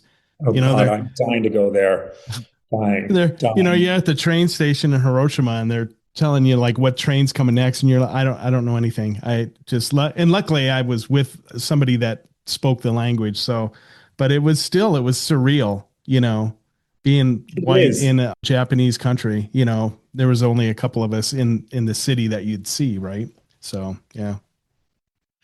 Yeah, no, it really is strange, and especially because I think that in our culture, people from that part of the world are often portrayed in such, like even in Ishtar, they are, they're like bumbling Shiites, that are the bad guys, Right. like it's sort of like in our culture, we sort of have like permeated this image of this culture that the Arab nations are nowhere to be feared, Right. So it was interesting doing that. And then what happened was there was some incident like in Syria, like an explosion at the airport or something while I was over there. And they panicked because Dustin Hoffman was afraid that he was going to be targeted because he was Jewish. Mhm. And so they said, Rick, go to Paris and take pictures in case we have to finish the picture there. So they flew me to Paris for like a week. And I'm walking around Paris and I'm like, what's the scene? They're like, we don't know. We haven't written it yet. Just go take pictures just in case we have to pivot. So I Oh, went to wow. Paris on their dime. And then on the way home, I'm flying back and I'm in first class and Claudette Colbert, this old actress, was sitting next to me Oh from my like the God. 1930s and 40s. And I was kind of starstruck because I'd never really seen like an old time movie star before. Like Haley Mills was one thing as a child, but Claudette Colbert. And it was Yeah. like the whole time it was just like I'm going, God, what a life, It's just so fucking cuckoo, you Yeah. know? And these experiences and these like memories are just so great. And I'm so glad that I have them. But I'm Yeah. glad that I'm sort of was able to not stay at the party longer than I should, if Mm. that makes sense. Yep. Yeah. Okay. A lot of my friends are hurting now in LA because it's been very slow. Right. Very Yeah. slow because a lot of productions are going overseas now. A lot of them have gone to New Mexico and Georgia, but now they're all going overseas, because it's just cheaper. I mean, Yeah. they're always going to want cheaper labor. Yep. Yeah. Yep. And more welcoming sometimes. So it was a good time to kind of jump, have a good nose as to when to jump when the elevator is going to crash, I That's feel, awesome. That's you good. know. Yep. Yeah. It's there's something to be said to know when it's time to make your exit. Yeah, I always had a good nose to move on or something, and or to make a big change in my life. Because there's the half a dozen times when I had really big changes in my life, and it was like a light bulb went off and I just did it. I never really thought about it or the ramifications or even thought about failing. I never thought about failing. I don't have that fear. Right. I love that. I Yeah. love that in a person. I appreciate that. When I see that in a person, I can't say that I don't have fear, but when I see somebody like yourself, my wife has the same way. Like she's fearless, and I have mad respect for that. Like I meet a lot of people here in Denver that are filmmakers. There's no industry here. I ask all of them and go, well, have you ever thought about moving to LA? No, it's too expensive. No, I don't know. Like it's too crowded. And I'm going, well, if you want to be a farmer, you kind of have to, you like can't live in Manhattan. Right. You have to go to Kansas. It's kind of like there's that fear. Like if they're not going to have enough gumption, and this is big statement, but if you don't have the gumption to move to LA, you probably don't have the gumption to be in the film business either, or Right. to be able to really make a successful living from it, Right. because the industry happens to be based there, like it's Hollywood, that's where everything originates. Maybe not film there, but a lot of it like originates there. Yeah. That's where the executives are, and you kind of have to, and the agents, and and the talent, and you can't be afraid of that. Talk about change and evolving. You sent me this piece as we started the interview, and I want to talk about this before we let off today. Yeah, this is a piece that I just finished. I think I'm going to call it Rooftop, but this is one of those paintings where I didn't really realize how people would respond to it, but half the people see one thing and the other half see something different. Mm. And I like the fact that it's ambiguous like that. But this is all done in acrylic paint, and this is new to me, this whole medium thing, and it's a fairly large painting, and I only use three colors in the whole painting. So this is me trying to be more painterly. This for me, I feel is like a breakthrough painting, and I want to continue down this avenue more than what I've been doing before and prior. Like I want to evolve into this sort of style now. It's a little looser. It's not as representative, it's not as fine. And yes, that's it. It's got a great vibe. I really Yeah. love it. Thank you. It has this timeless quality to it. It evokes this emotion from me that thinks of a as a of a different time period. I'm not Mhm. looking at this as modern day. It Right. looks like something from, the 50s, maybe late 40s, and it's very joyous. I love it. But that's funny because you say it's joyous, but I did this as though we're dancing to our death. Right. So it's like, but I like the fact that it's like polarizing that way. And it could be like interpreted both ways. And the thing too is normally like I work really very heavily and rely a lot on reference photos. But when I was painting the city, I just made that up. It was just like, and I just started just to paint buildings and I had no idea where it was going. And that was cool because it just sort of happened. And you read stories about how Michelangelo would say that he didn't know what he was going to carve until he started carving it, that the stone would tell him what it wanted to be. Right. And I feel that it was the same way. This canvas really spoke to me. And I think as an artist too, I listen to my artwork. It's constantly telling me what to do. Like it's too dark, it's too light, it's too this, it's too this. Come and talk to me. Do this. This area needs work. It's telling me what to do. And I've Oh, learned to listen to it. oh, that's interesting. Yeah. Is the overall idea there though when you started this? Did you have this idea of these? To me, or they appear like dancers. Yes, like I wanted people dancing on a rooftop, and I wanted the whole thing to be in this kind of like sage green, this banana yellow, and this dark purple. So the Mhm. whole painting is done only in those three colors. So I wanted to have a really limited palette, and I was pretty happy with it. And the thing too, which is kind of fun as an artist, is that I spent a few dozen hours painting the background, the whole city scene. And then the last thing I did was I was going to paint the people in last. And I really could have really messed this up. It's that I'm about to ruin like dozens of hours of work because that purple paint is so strong that if I got anywhere else where it wasn't supposed to be, the painting would have been ruined. Like I wouldn't have been able to kind of like save it. Right. And I like that sort of danger that I'm putting myself into. Hmm. Like I'm sort of like I could just blow 2 weeks of work, but that makes it exciting too, I think. And I'm really pleased with this painting. And the thing too is that coincidentally, my dog just passed away, my beloved dog. And I was painting this during his sort of final month. And this for me will always be like a transitional breakthrough in my artwork. And it coincided with that. And I feel that it's kind of a gift from my dog to me, Hmm. because I was able to, especially after he passed, like I was able to just come and just work on this for like hours at a time and not really think about things, be super distracted. And it's taken me to a new place in my art career, I feel.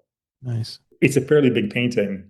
And people walk in and they go, whoa. And they always say, what's going on? And I love the fact that they ask a question when they see this. Yeah. Like it makes them kind of scratch their head, what's going on? That's how you know it's successful. It made him stop and think. Yeah. How large is this? You said it was large, but do you know the It's dimensions? like 4 feet by 3 feet, I think, like in that area. Okay. Not like large, large, large, but it's on the bigger side. Nice. And you're gonna call it rooftop, you think? I think so. Like it's the first thing that has come to me. As I like to have more, like I like an ambiguous title. I think titles should be a little ambiguous. Hmm. Well, it gets the viewer to start to ask the question, like you said, if it's ambiguous. Yeah, yeah, yeah. So, Rick, before we let off tonight, I do want to talk about this show that you've put together that sounds really compelling with some artists that we personally know and have had on the program before. This is happening down in Trinidad, and you kind of touched on it at the very beginning of our interview. Talk a little bit about this, what it is, how it came about, and who's involved. What I did was I wanted to expand outside of the Denver art market. And I thought that I would explore maybe getting a show down in Trinidad, which is becoming I don't know, like a bit of an art scene down there. There's a lot of studios being built down there, and a lot of artists are in galleries down there. So I approached Michael Dowling and Megan Wilbur, Julia Martin, and Charlie Eligaviz about becoming part of this group. And they were all super excited about it because they've all been kind of curious about what's happening down there too. And so I did a proposal. I had bios, I had examples of our artwork. And what I did is I printed it out on, I went to when I printed out a package and I did I mailed it to all the galleries down in Trinidad. There's like 10 of them, and the art museum down there. And I got a nibble from the art museum, and we're super excited. The AR Mitchell is a beautiful building. People there are super nice. The show's going to open up, I think it's on March 5th, and it goes until the end of April. And we're going to have an artist talk at the local college on March 4th. We're looking forward to spending time down there. It's only a 2.5 hour drive from Denver. We went there and back on the same day because some of the artists had never been there, and they were just blown away. I mean, it's such a beautiful town. Like, I've always been drawn to that place, and I waiting for somebody to really make a movie down there. And its time has stopped there, and the town has an interesting history, having been a huge mining town at the turn of the 1900s, and then it became the sex change capital of the world, where this one doctor was doing it. Then it became the weed capital, the most dispensaries per capita in the whole United States, because it was the closest legal marijuana to Texas. And now that New Mexico has legalized weed, they pivoted to what are we going to do and what other industry is going to go down there. And I think that they're taking sort of a beat from Marfa, Texas, where you build an arts destination in the middle of nowhere, in West Texas, and that's a huge art destination now. And I think that it's a pretty clever move. And Dana Crawford, who I from the Crawford Hotel and family, bought the opera house down there, and it's being converted into art studios and art spaces. So I like the idea of getting different eyes on our work, and also to maybe sort of then transitioning this maybe to something down in Santa Fe. Because what I want to do is I want to do the same thing and approach galleries in Aspen and in Santa Fe and other art markets to try to get out, because I think that you have to think beyond Colorado also. For sure. And it's expensive to be in a show in LA because you have to ship the artwork there and then pay for the shipping back in case it doesn't sell. And the crating, it's hundreds of dollars for each painting, Right. Hundreds, What's the title of the show? We're still working on it. We're thinking of Without Further Ado. Okay.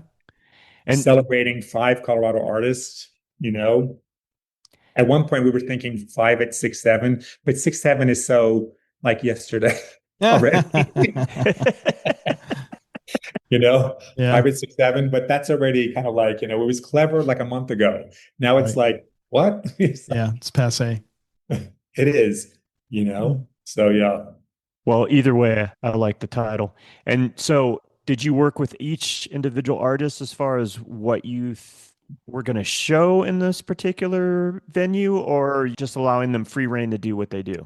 Well, I'm huge fans of like everyone's work, and our work is so different. The 5 of us, we do something completely different. Right.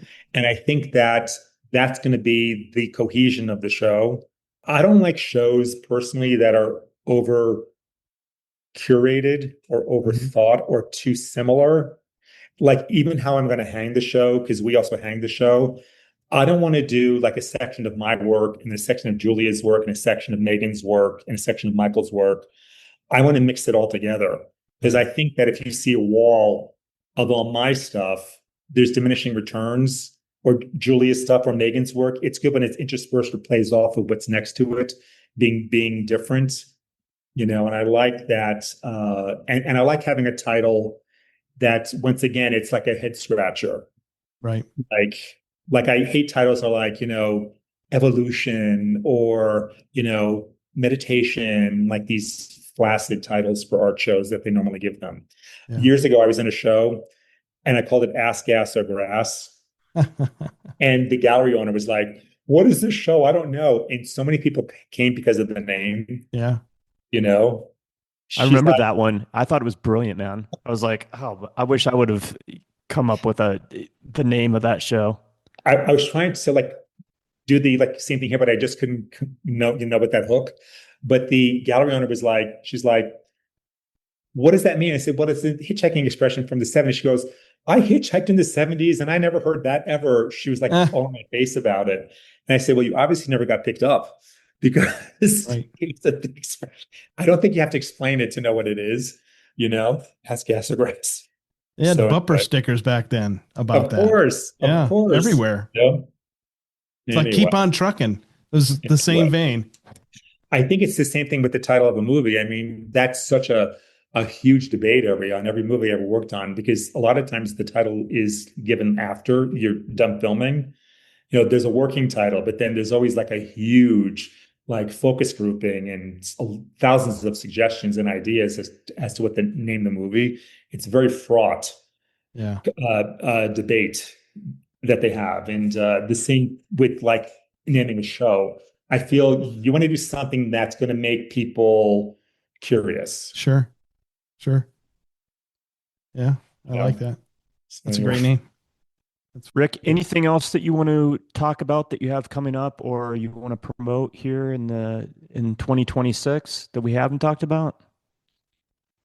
Well, not really, but I just want to say that I love that there's a synergy between your podcasting and how you're sort of helping and promoting artists, but I think that it helps all of us because I feel that Denver can use as much lifting sort of creatively as we can, and I feel that there's a lot of people that are very artistic here and creative and know in a lot of mediums in music, in performance arts, and we can all help each other. When I'm at an art show, I always want to have like a band there or like live music because I think that we all can help each other. And I like what you guys are doing because it's hard getting your name out there, and this is such a good venue for that. well, we appreciate it. And we love what you're doing. I think you're doing amazing work. And I love your story. I love a lot of the films that you've been a part of, one way or the other. Into the Blue is an amazing movie. I love that one. So just thank you so much for taking the opportunity to sit down with us and spend as much time as you have. Because I mean, we've been here a number of hours. So thank you so much. I appreciate it. Yes, I think that my dinner's ready in the oven now. And I appreciate you, Wes, taking a picture of my painting years ago. Like, I love that. Thank Yeah. you. Yeah. No, I'm flattered. I'm Thank not you. insulted as I'm flattered. Thank you. Good. Good. No, Thank you. no, It's been cool. wonderful. Thank you. It's been a joyous conversation, and it's really nice to spend time with you, even though we're doing it via Zoom. I can't wait to see you out and about at an exhibition here in the near future, or maybe sharing a cup of coffee. So Yeah, thank that'd be you. awesome. Like, I would love to meet you guys face to face. And Yeah. if anyone's around, my art studio is open to the public. It's at Artist on Santa Fe, 747 Santa Fe Drive. It's open every day. And come by. I'm working in there and we'll have a laugh, That's you know? awesome. Fantastic. Fantastic. Cool.